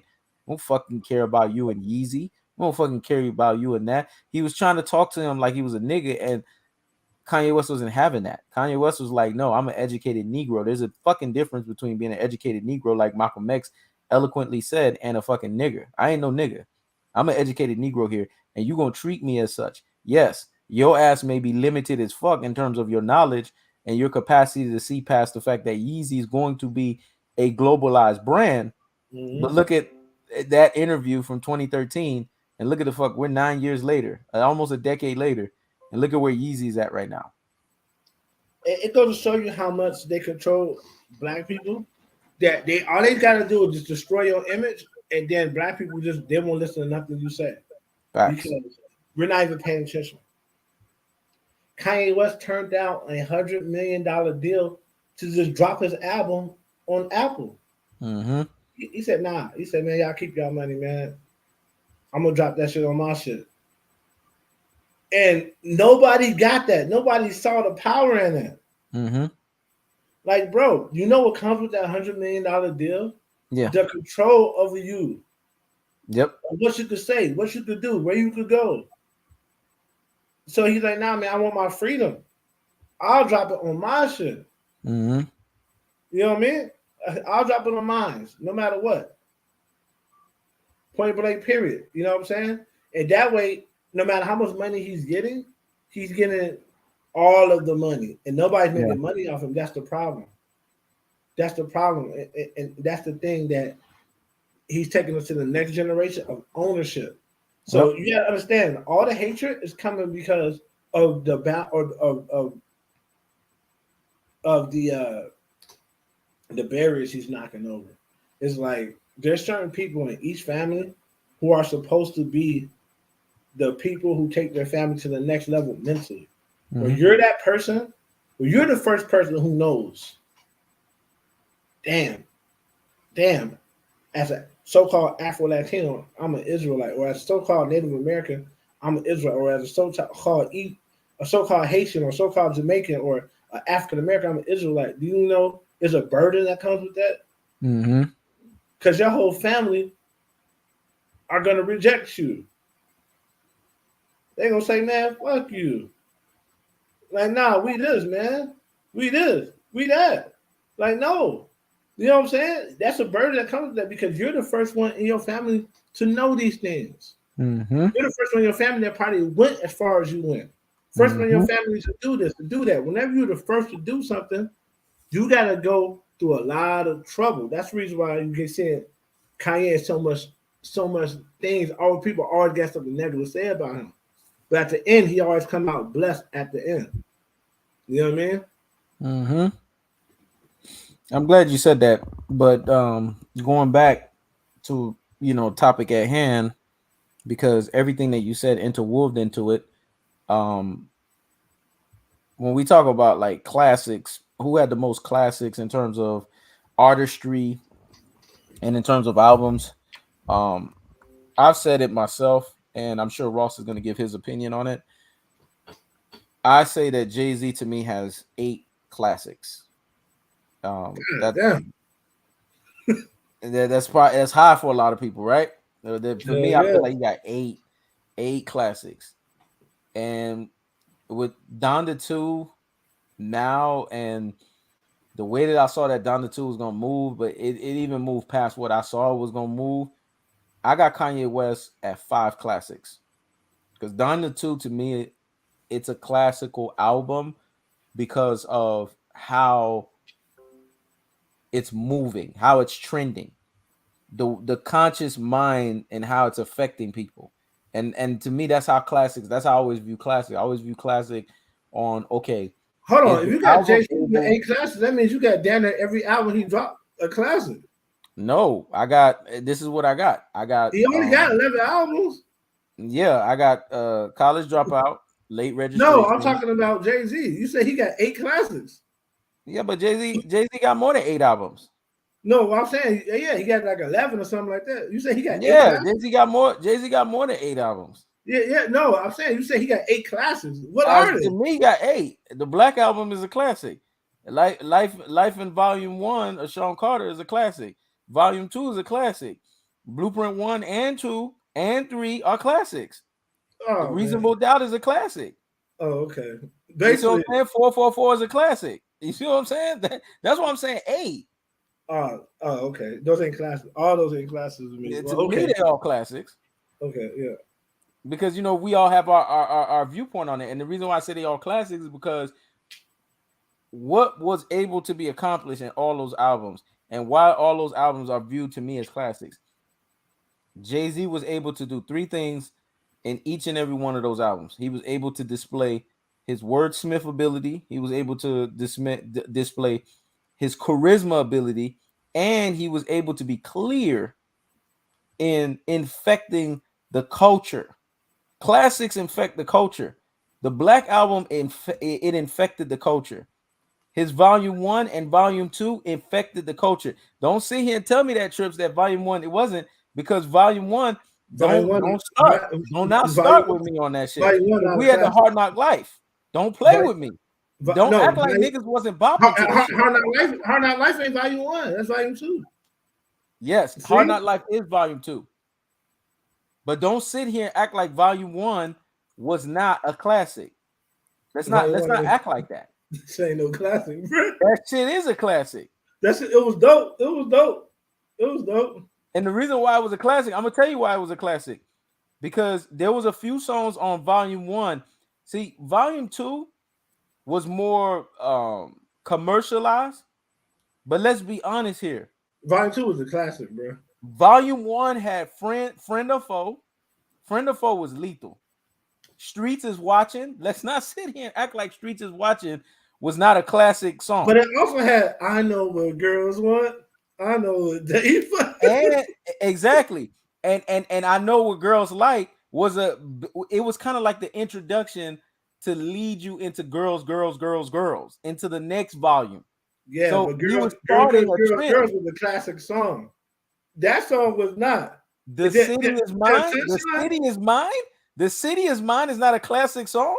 Come on, man. What I'm saying is, as a whole, that album has some bright moments. Real niggas, but it's not a classic, bro. The Crack Game. It was, put it this way, that album was on the brink. Not tripping. It was on the brink. It would have been there. Not tripping. But you had that song, Always Be My Sunshine. Yes. That's not a that fucked it up. Man, please stop playing. That fucked it up. Who You With? Face Off? Even the intro, A Million and One. Y'all tripping, man.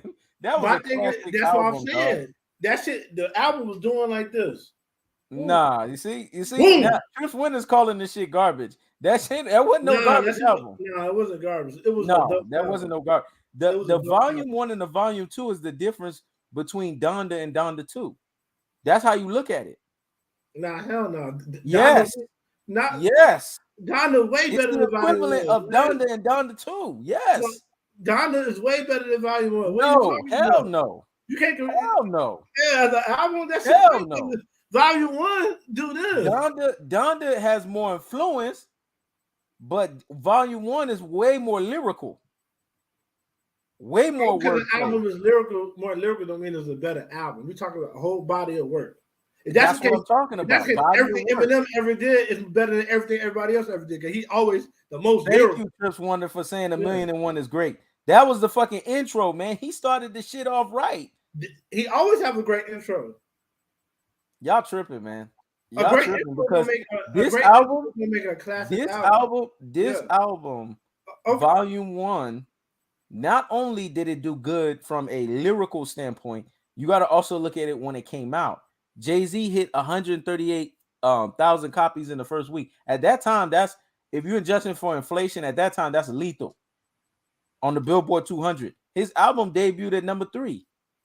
That fucking album. So not only was it a classic from a lyrical standpoint, it was also a classic from a hit standpoint, man. Y'all tripping, man. That was a classic album. Ain't nobody gonna tell me otherwise. For Jay-Z, his classics to me are Reasonable Doubt, Lifetime of Sean Carter, Volume 2. You can't skip past one, nigga. That's not a classic to me. That's classic music. Lifetime of Sean Carter, Volume 3. The Dynasty. The Blueprint. So that's 5. How you gonna skip past the Black Album? The Black Album came after the Blueprint, not before. I know. So I haven't got there yet. Okay, go ahead. Yeah, you're anxious. The Black. so let me start over. We got Reasonable Doubt. Lifetime of Sean Carter, Volume 2. Mm-hmm. Lifetime of Sean Carter, Volume 3. Mm-hmm. You got The Dynasty. You got The Blueprint. You got the Black Album. The Dynasty. You got The Dynasty over Volume 1? Yeah, The Dynasty is a way better album than Volume 1. Wow. Okay. All right. You got after that, you got the Black Album. Mm-hmm. I see your ass got 7 already, based on the way on your count. That's 6. Oh, okay. And then you got 444, which is the last one I consider a classic album. I don't consider Kingdom Come a classic. I don't consider Blueprint 3 a classic or Blueprint 2. Kingdom Come is not a classic. We agree with that. American Gangster is not a classic. I could agree with that all day. Oh, Jay-Z got 8 classics. American Gangster is a classic. You see, your ass gave him 8. Your ass gave him 8 off of American Gangster. I gave it off of Volume 1. Volume 1 ain't no classic though. But why you say American Gangster? So to you, he got 8 because of American Gangster. Why you say that? Because American Gangster has fluidity. It got the beats. It got the storytelling, and everything is cohesive, man. Volume 1 sounded like he was trying to hold on to what he did with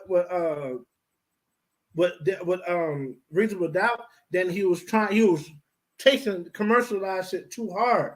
You know what I mean? But I felt in Volume 1 he did what he perfected what he couldn't do in Reasonable Doubt commercially. Hell no, and then no, I'm not talking about rhyming wise, Ross. I want you to stay with me. I said he perfected what he couldn't do commercially from Reasonable Doubt. Lyrically, no album touches Reasonable Doubt. There's no doubt about that. But where Reasonable Doubt couldn't hit commercially, Volume 1 did. And then Volume 1 was the intro to where people started respecting Jay-Z from a commercial standpoint. I just said that's how I looked at it. But he chased commercial shit too hard. He didn't have that perfect balance, and it was too hard. And I think it would have transcended in the sales, and I think it would have transcended in the critique. I don't think it transcended that way. I mean, shit, even the harshest critics said that album was a graduation period for Jay-Z. He graduated. Volume 2 is when he graduated to me. Now, Volume 2 is when he took off. He took the fuck off from Volume 2. But for me, Volume 1 was a graduation. Now, with Kanye West, the classes I got for him is College Dropout, Late Registration, Graduation. We agree with that. Those are 3 Jesus. I don't agree with the Yeezus. Jesus, My Beautiful Dark Twisted Fantasy. Cruel Summer wasn't a classic. Ye, the album Ye wasn't a classic.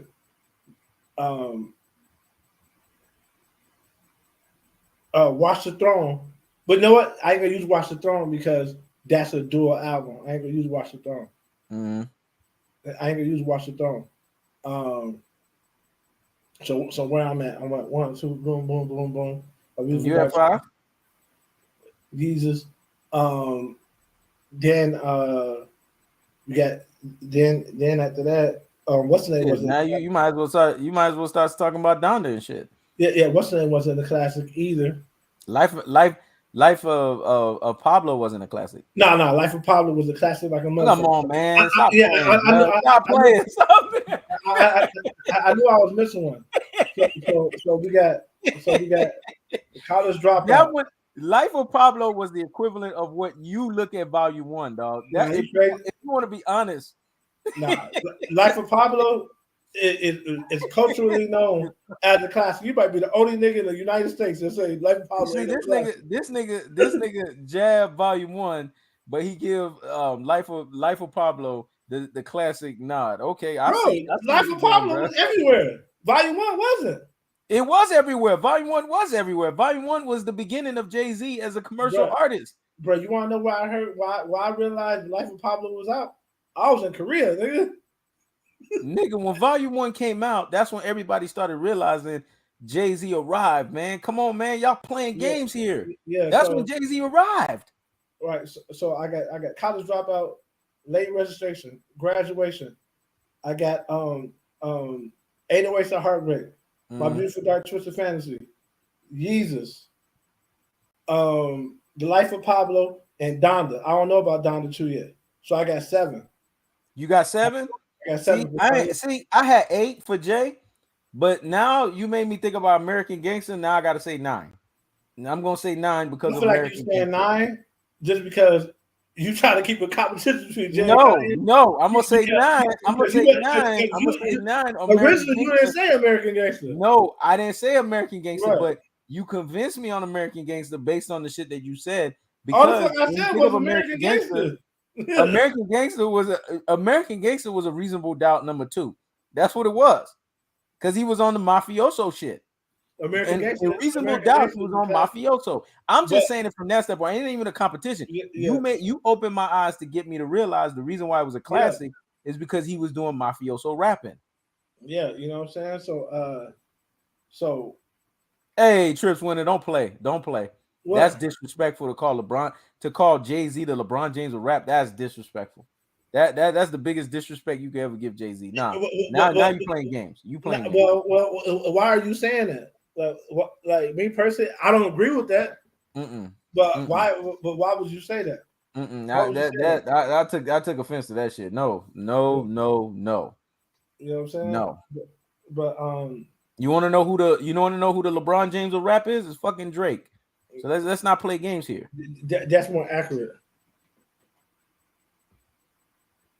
Oh, okay. Oh, Yeah, he said, "Oh, okay, Jay Z. You hate Jay Z, man. I love him. He my family. Okay, that makes sense. You hate Jay Z. That's why he said that shit. I Drake don't is the see, fucking LeBron James. I don't see how people But could the just reason why I threw Drake into it is because Ross's title. Because y'all want to know where the title came from. Because y'all understand we're 50-50 partners here. Today's title was all inspired by Ross. Ross said, "Let's talk about hip hop today, favorite albums and songs." no classic albums. Classic albums. Okay, Yeah. well, this is the way that I interpret the title. Let's talk about hip hop today, favorite albums and songs from favorite artists. Who has the most classics? But since you said it like that, and you did title it and preferenced it that way, I also put songs into equation Okay. because the reason why I threw Drake into the mix, and I don't like fucking Drake, is because Drake's ability to move the fucking thumb with his songs. Even Kanye and his genius was impressed and amazed by the fact that Drake is able to have a fucking following the way that he has with his song ability. Now, I don't like Drake as much as people like Drake, but one thing that I could say Drake is a genius at is Drake is a genius at mixing song playing with rapping at the same time and appealing to the simple 10 and the simple minded people that love that shit. He's mastered that art. I gotta give him that. If I don't give him nothing else, I give him that shit. Every time he drops some fucking song, somebody's gonna take that shit and run that shit to a billion fucking views, man. And I don't know what it is about that shit, but it's just every time this motherfucker drop an album, it don't last. It don't go past 3 weeks past your brain, but you best believe in that 3 weeks, he's infected whoever the fuck he's infected in that 3 weeks. So I gotta give him that. If I don't give him nothing else. Yeah. So, yeah, man. So when it comes to Nas, I got Illmatic. It was written. Stillmatic. Um, Street Disciples was a classic to me. I got Nah, it wasn't. Godson was a classic. So where I'm at 4, Yeah, 4. and I got King Disease #1. Ye was the album he did with Ye Nasir was a Mhm. great album, but Nas he don't get to the point. So Nas need more than 7 songs. But for what that is, if Nas was Jay-Z and was able to get to the point faster, then that would have been a classic because Nas and Kanye actually sounded good together. But with Nas, he needs at least 14 tracks, man. He needs 14 tracks. I'm gonna tell y'all right now. For me, for Nas, But y'all want me to give you Nas? I'm gonna give you Nas. if you say Nostradamus was a classic, man, we gonna have a problem. Hey, you gonna fight me, dog. You gonna fight me then. Nostradamus wasn't no classic, dog. You gonna fight me, dog. You gonna fight me. I'm gonna tell you the ones that That I nigga like. said, "Shorty, say what's your price." Yeah. That Uchi, yeah, that shit was stupid. But the album was a classic. I gotta give him that. Outside of that shit, the shit was a classic. Because he was still true to who he was. He was Nas. Even though he was on some fuckery, he was being Nas.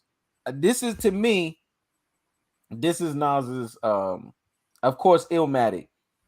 Illmatic to me is arguably one of the 3 greatest albums ever fucking made. It's god tier level. Hey, the king, you right. Ice Cube, he don't got 8 classes in my Mm, opinion. He got 5, but mm. Ice Cube don't get the credit he deserves. Nah, Ice Cube don't get the credit he Ice deserves. Cube is And a we're gonna classic. cover Ice Cube. But Ice Cube was a let me classic give my maker motherfucker, man. Let me give my Nas take because I need Ross to get Yeah. hot for a second. I got Illmatic one.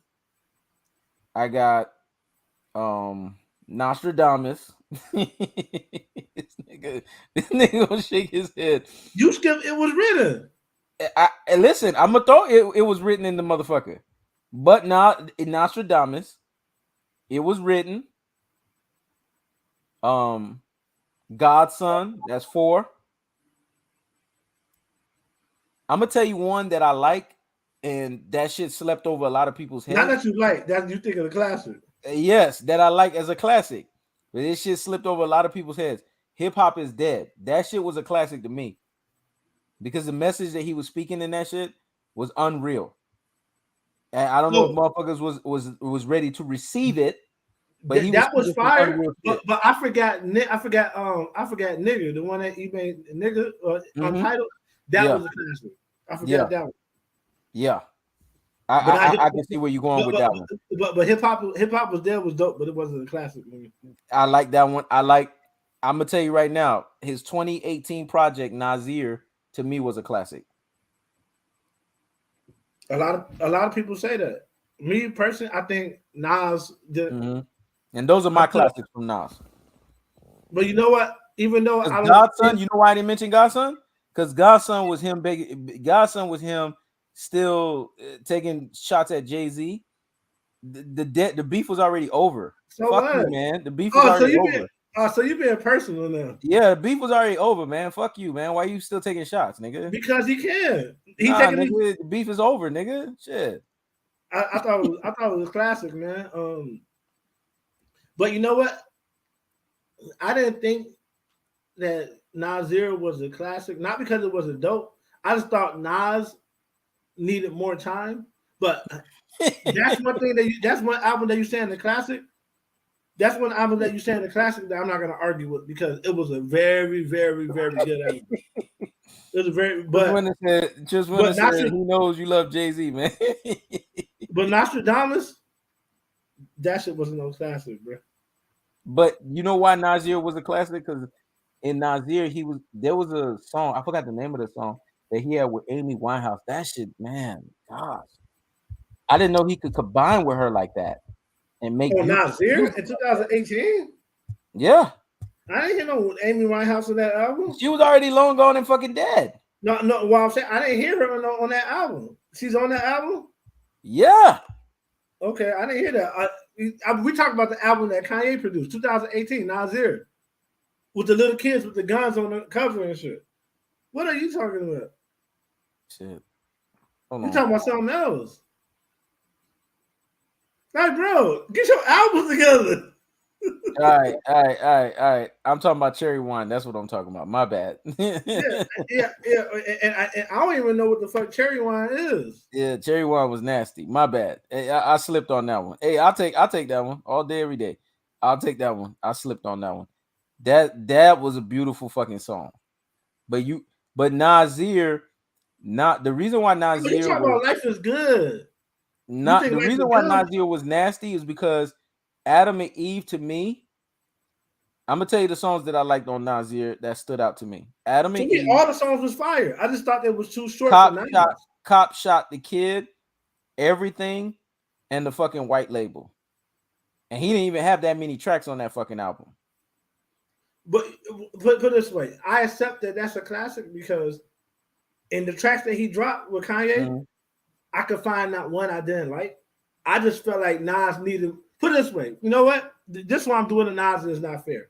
Yeah. You know how you read a book or you watch a movie that's good, but you think it ended too fast. Yeah. That's what it was. After the album ended, I was so hyped. I wanted more Nas. There was no more Nas. But So see, you know what? you could tell that was a Yeezy, you could tell that was a Kanye production type of album because Kanye could do 7 songs and be out. That's the way Kanye rolls. Kanye could do 6 or 7 and be out. He doesn't need that much to infect greatness. I mean, shit. Some of Kanye's albums, like Ye, was a 7-song project and he was out. That's how he is sometimes. And that's what he was doing. He was bringing that infection to Nas. Like I think the reason why I think that album was a classic was because it brought a different element of Nas. Like, why do we need Nas to do 14 fucking tracks to hit? Those 7 tracks hit. Yeah, They fucking hit hard. I think the reason why I ain't gonna lie, I have been being unfair to Nas because Yeah, that, your ass being a little with unfair. that album, and this how you know I'm not a Kanye stan, because a Kanye stan would just be like anything Kanye associated with is a classic. I don't think anything associated with it is a classic. You proved that. You proved that in your judgment of the Nasir album. You proved that. So the reason why I always said Nas was because I was left wanting more. I feel like it was a cliffhanger because I had never heard Nas on beats like that. Mm-hmm.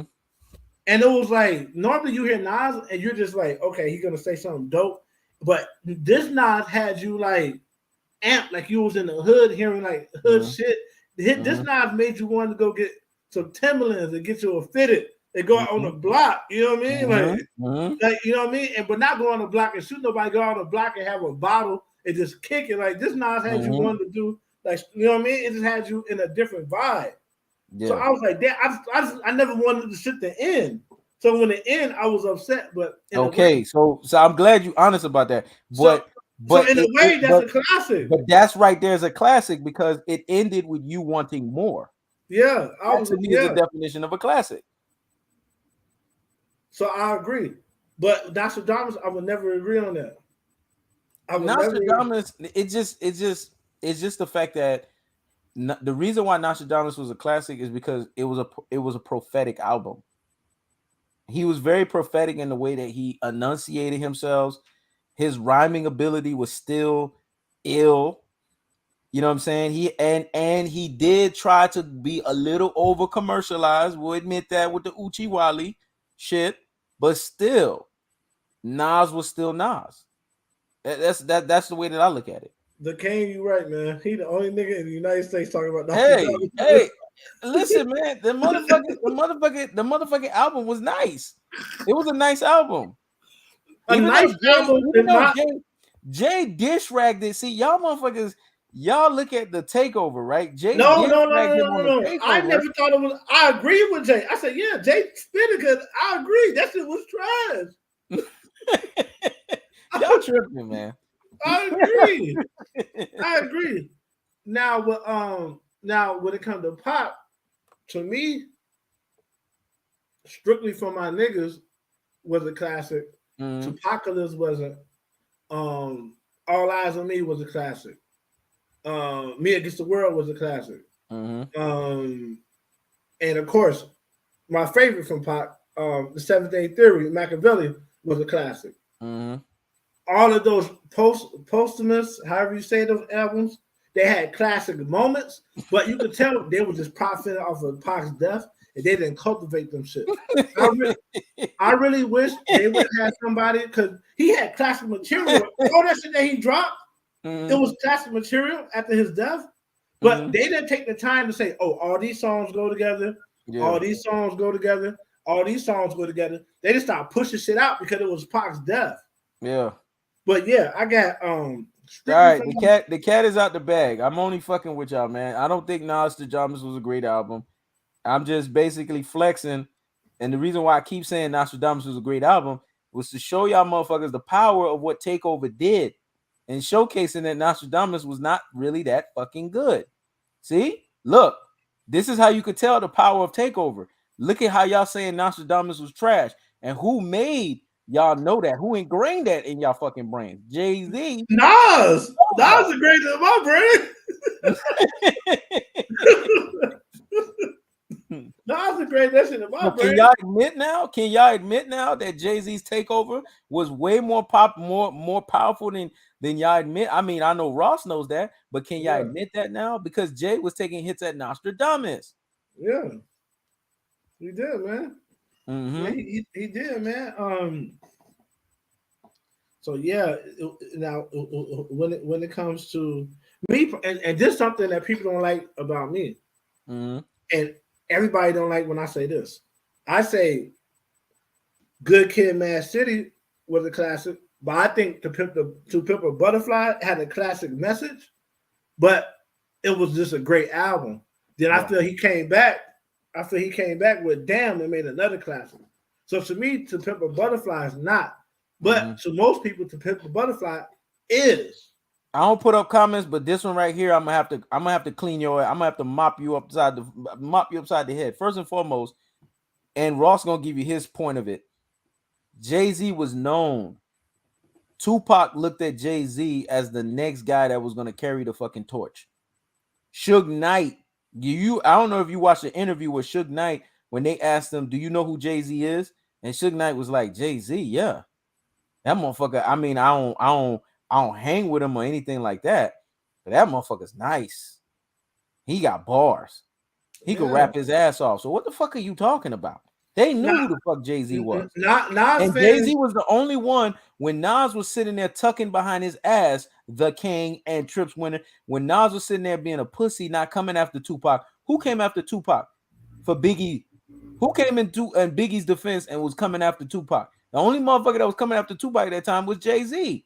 What and you talking about? Mobb Deep was too, but yeah, man. But thing about it is this: when we talk hip hop, can at some point could niggas be not biased, bro? Mm-hmm. You're a Tupac, yeah. I mean, you're a Nas fan, so you're gonna say Jay-Z wasn't thought about. Mm-hmm. Come on, man. Everybody in New York City, everybody knew who Jay-Z was. If Jay-Z was to talk about, then Pac wouldn't have mentioned him. He said, and Jay-Z died too. Look at that for Mobb Deep. This is when I find you. If you on Pac radar, that means niggas know about you. Exactly. That means niggas know about you. And it wasn't just Nas. It was Jay-Z. It was Mobb Deep. Pac had his ears to the street. He knew these niggas was coming. Mm-hmm. Yeah. And Tupac, I'm glad you said that because in Tupac's diss, he didn't just diss Nas, he dissed Jay-Z too. And Mobb Deep. And Mobb Deep. He dissed all of them and bombed first. So he knew who the threats were. He knew who all the threats were in New York. Right. But Nas, when Tupac came after Nas kind of tucked tail and didn't retaliate. Jay kept trying to retaliate. Jay had another diss record on top of another diss record, and Biggie was the one that told Jay pull back.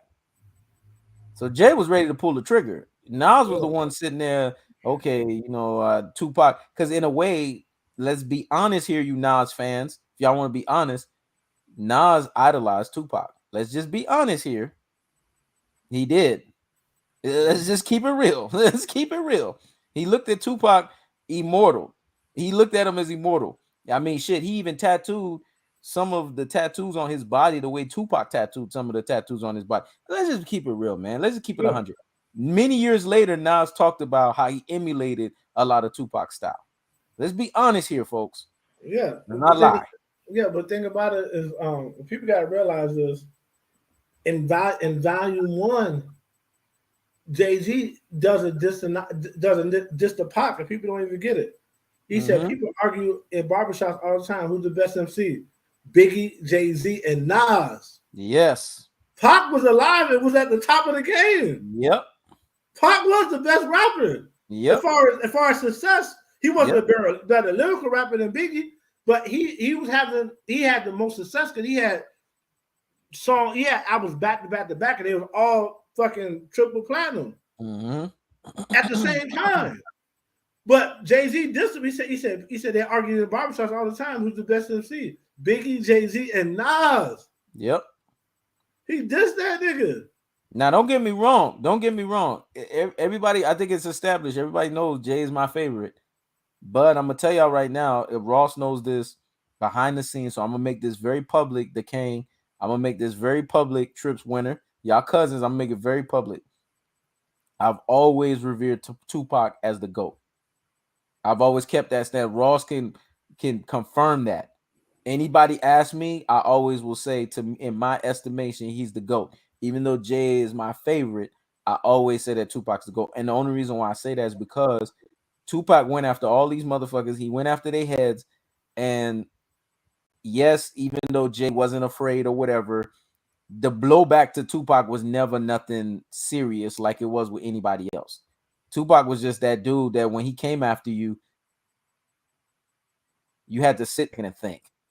And that's just another level right there. That's another tier.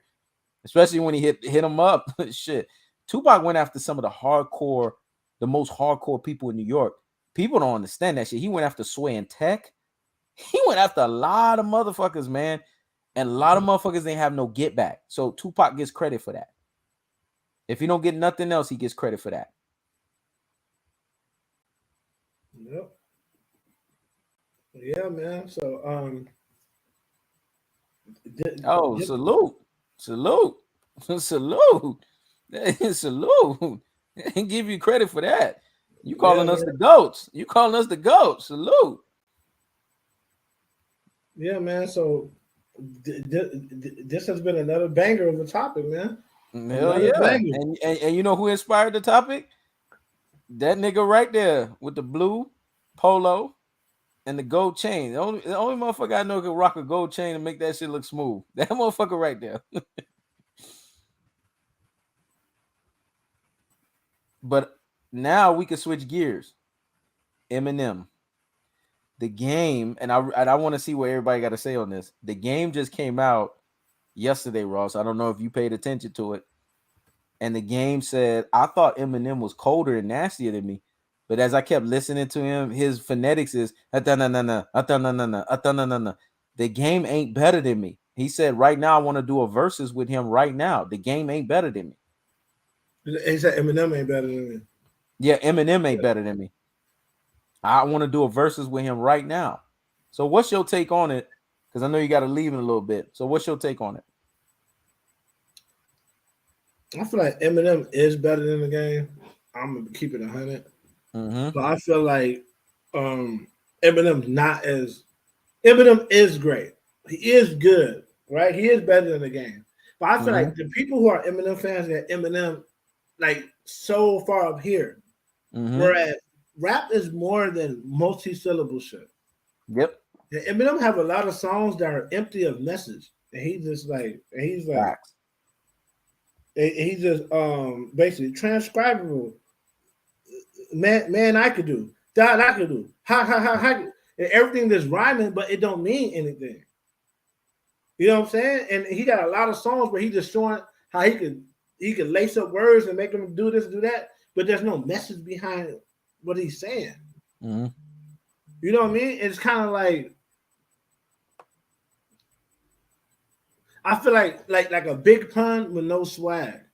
Yeah. So the Big Pun was good. The Big Pun was like like he's saying all this shit, is doing all these hard rhyme schemes, but at the basis of it, there's no message. It's just showing you're very skilled. Eminem is very skilled, but to me, you gotta with lyrics more so. The message is more important than the rhyme scheme, right?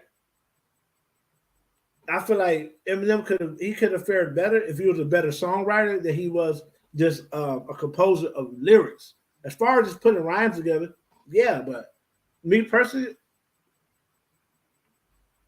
I feel like the game's off base, saying that he's better.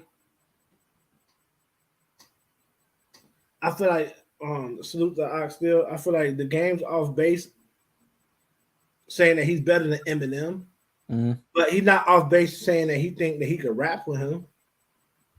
He could rap with him, yeah, but he just because sometimes the game just be rapping too. It don't be having like no mess. The game has to put out an album that's a concept album. And then he'll be able to show everybody just how great he is. You know what I mean? But yeah, I think Eminem made every white boy feel proud when his ass came out. I'm gonna be honest with you. I remember when I was in high school, shit, I was in the 9th or the 10th grade when Eminem came out. Marshall Mathers and all that shit, man. Motherfucking these white boys were so proud to feel that they arrived at the fucking table, that they had somebody there that had the lyrical ability to hang. Because let's be honest, you had people before him. You had MC Search, you had Beastie Boys, you had all these guys, but none of these guys were able to transcend over like Eminem did. Kid Rock tried it, failed. None of them transferred over the way Eminem did. So Eminem gets credit because to me, I look at him as the Larry Bird, right? Of hip hop. That's how I look at him. You got to give him his respect. You got to give him his flowers. but I don't look at him as top 3. I don't look at him as what people say nobody can't touch him lyrically. I look at him in the middle of the pack in the top 10. And you can Yeah. put him anywhere in the top 10, but you're going to put him on the bottom end of the top 10, anywhere in the bottom end, not on the top front end of it. Hell no. I don't got no Eminem over no damn Nas. I don't got no Eminem over no Jay-Z. I don't got no Eminem over Tupac. I don't got no Eminem over Biggie. That's not going to happen. I feel But like if you leave it to a lot of people, they got him on the front end. They got him top 3. They say he could do this. He could rhyme fast. He could rhyme. I feel like a lot of Eminem's lyrical ability is forced. I still say the only white rapper he gonna listen to is Paul Wall. Okay. Okay. Nah, Eminem was shit on Paul Wall. Yeah, Yeah, but Paul Wall, I'm gonna tell you right now, Paul Wall got some bangers. But we talk about classic. If we talk about bangers he got versus songs you can classic, drive that's to, different. but he ain't no Yeah. rapper. He not rapping. Yeah. If you wanna fuck and you wanna listen to some bangers, then that's Paul Wall right there. But lyrically, God tier ability, Eminem has his moments. But even on the Renegade, Jay already released his bars 6 months before, and it felt like Eminem had to come all the way completely together just to compete with Jay-Z on the shit. He didn't murder him. It's not like Jay sat there and was like, "Oh shit, I'm coming." You could tell there's a difference when Jay-Z's with Nas. He like sorry, not sorry. Jay had to actually go to work and prep for that shit because he knew Nas was gonna come in. Because Nas came in, hear ye, only kings could stand near me. Hey, you better prep for that shit. Jay told Nas, "Hey, let me hear what you got to say," so that he could prep. He didn't prep for no damn Eminem on Renegade. Come on, man. It's a different level. But I'll give Eminem credit. Now, let's be honest. Let's take the shoe on the other foot and let's switch it. I think Eminem gets way too much credit because his ass is white. Imagine Eminem being a black rapper. Would he be the same in terms of renown, ability, in terms of notoriety? Because if you want to compare a rapper that compares to Eminem, not fully in terms of transversing, but lyrical ability and rhyming fast, Twister is as close as I can come. Is Twister as known as fucking Eminem? But now that's shortchanging because Eminem does more than just rhyme fast. Like that's shortchanging Eminem. Me personally, I look at it like this: if Eminem was black, he would get the undying black salute, but he wouldn't be as successful as he was. A lot of that success, niggas is like them albums is doing $1 million out the gate and shit. It's just because white people support white people and black people don't. You know what I mean? Exactly. It's just that simple. But after Eminem's first 3 albums, those were classics. After that, he started falling off, but they kept buying them bitches like they were classic. On rotation. They kept buying them bitches. Like all those bitches kept doing at least 800,000 out the gate. Because he did the same thing 50 Cent did. He didn't graduate his state. He didn't modernize. He was rhyming the same way. He was rhyming the same way like when I was in high school, all the way up until he was starting to fall off. It was the same shit. He would have one album where he's talking about mental health. He'll have a dark out. He'll have one song where he's talking about mental health. He'll have one song where it's kind of dark. You can tell it's dark, twisted. And then he'll have other songs where he's just showcasing his rhyming ability. But it was the same shit every fucking album. He didn't create himself. Yeah. Me personally, I can admit that he's a great wordsmith, but I don't feel like he's no greater of a wordsmith than Lupe Fiasco. I could agree with that. I feel like I feel like he can out rap a lot of niggas. I don't think he can out rap Lupe Fiasco. I don't think he got out rap Cannabis. You know what I'm saying? But I don't think he got out rap Papoose. Thing about it is black people don't necessarily represent. We don't really show those type of niggas that rap and just put words together and the ways you and everything. We don't really show them love like that. Mm-hmm. And the reason why Eminem was able to get that love is because he was a white boy that wasn't Vanilla Ice. Exactly. The white boy, he was a white boy that really knew how to rap, and we gave him so much love for that. Mm-hmm. You know what I'm saying? We gave him so much love for that. You know what I mean? Like, yeah, man. So he was basically white boy Rick. Another rapper that don't get his credit, but just because he don't really got no solo albums. It's always been group albums, and that's Black Thought. Yep, He could rap his ass off, but he he don't got no can. solo shits. He can rap his ass. So I give you credit with that shit. Vanilla Ice is better than Eminem. All right, man. All right, y'all tripping. You tripping the king. Now you being funny. You being funny now. Yeah. All right, man. Come on now, Ice baby. Come on, don't stop playing. Stop playing. Right. But yeah, but niggas is lying. They say that Eminem first album. I can see if you, me personally, cause I actually write poetry. I know Mhm. Eminem could put shit together, man. He cold at what he do. I just feel like he's not as great as people make him out to be. I think But, he's but he very. is great. I think he's very niche great. Like he's good. He's great at his niche. He's perfected his niche. That's most But rappers. if you want to talk about, remember you talked about that in the beginning when you That's talked most about rappers. Most rappers are niche. when you talked about how some rappers albums or their stuff has not aged. Some of Eminem's shit has not aged.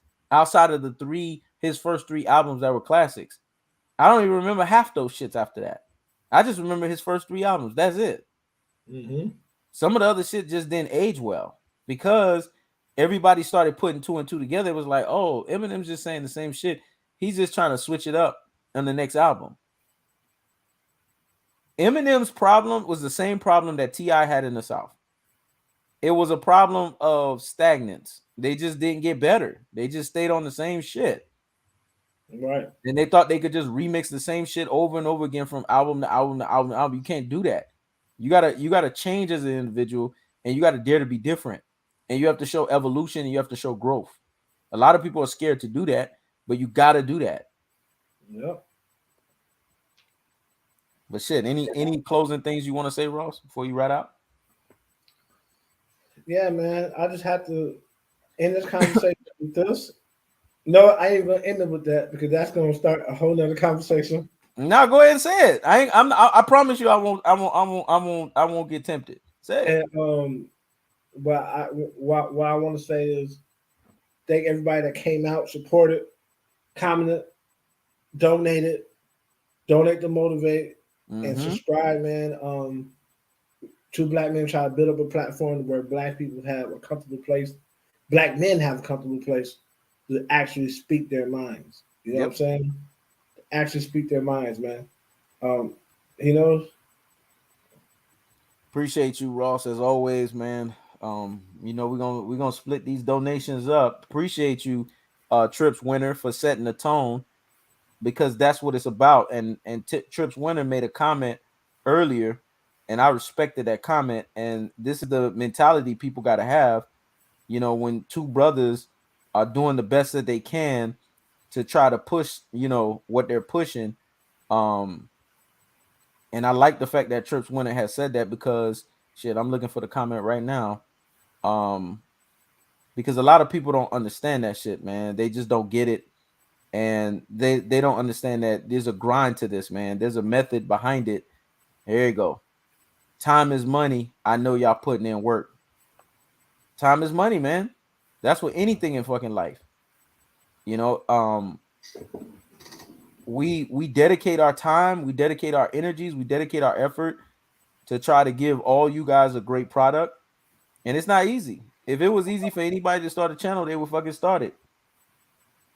Believe it or not, they would start their channel. They wouldn't give you advice to try to tell you how you should run your channel and how you should have special effects and all this other bullshit. They would start their fucking channel.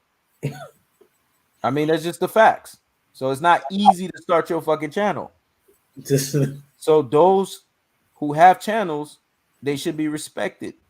They should be donated for their work, and they should be motivated to be donated because of the fact that it's not an easy thing to discipline yourself, to tag videos, to title videos, constant creativity, and coming up with the actual material itself. You don't need to have the best special effects. You don't need to have the best shit.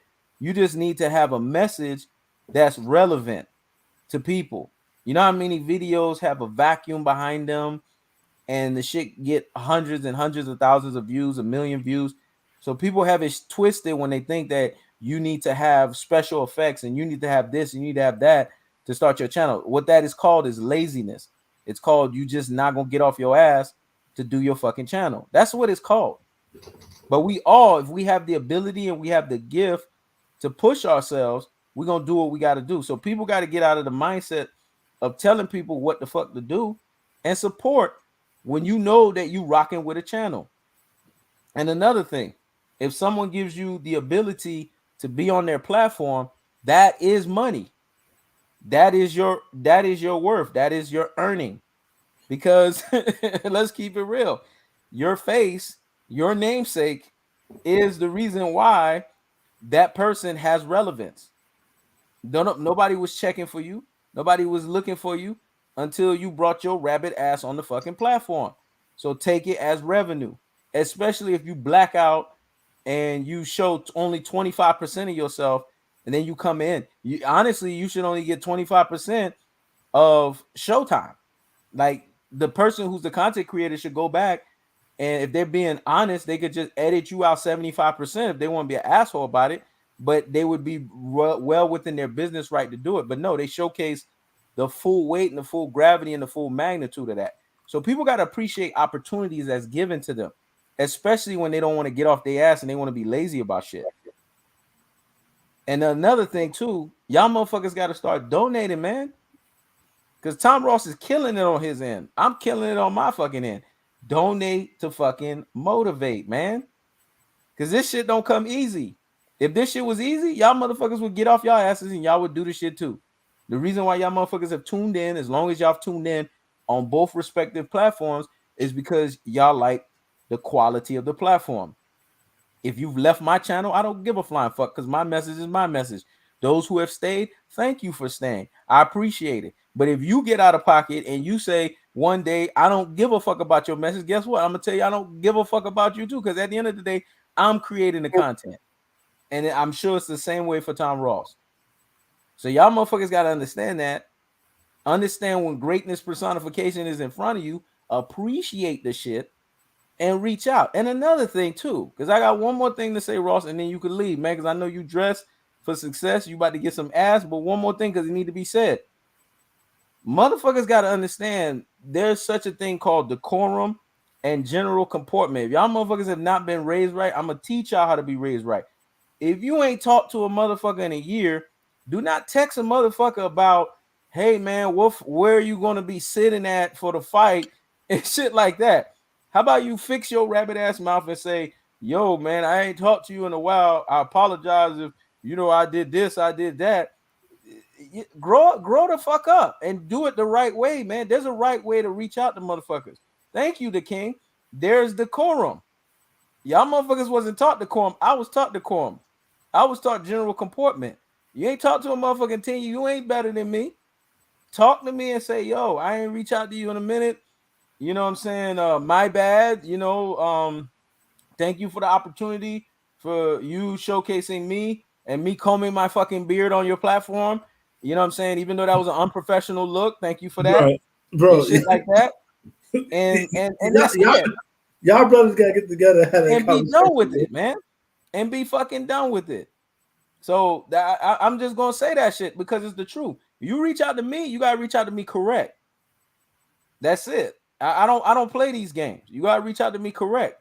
Because at the end of the day, I could have sat here and not given you an opportunity on my platform. The reason why you have opportunities on other platforms, if you're being honest with yourself, is because of me.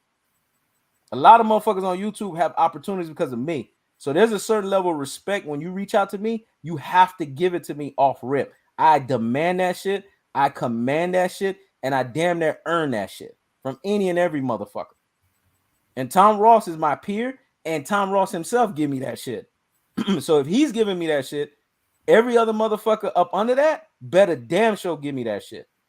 And that's it. And that's all I got to say. Y'all have a great Sunday. Ross, what's up, man? You enjoy yourself.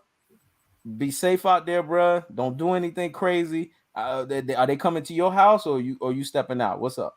I'm about to step out. So yeah, man. So once again, thank everybody for coming out Like, comment, and subscribe. Want y'all to end on a lead us live on a good note. Make sure you don't do nothing I wouldn't do. Don't drink and drive. Peace. Peace.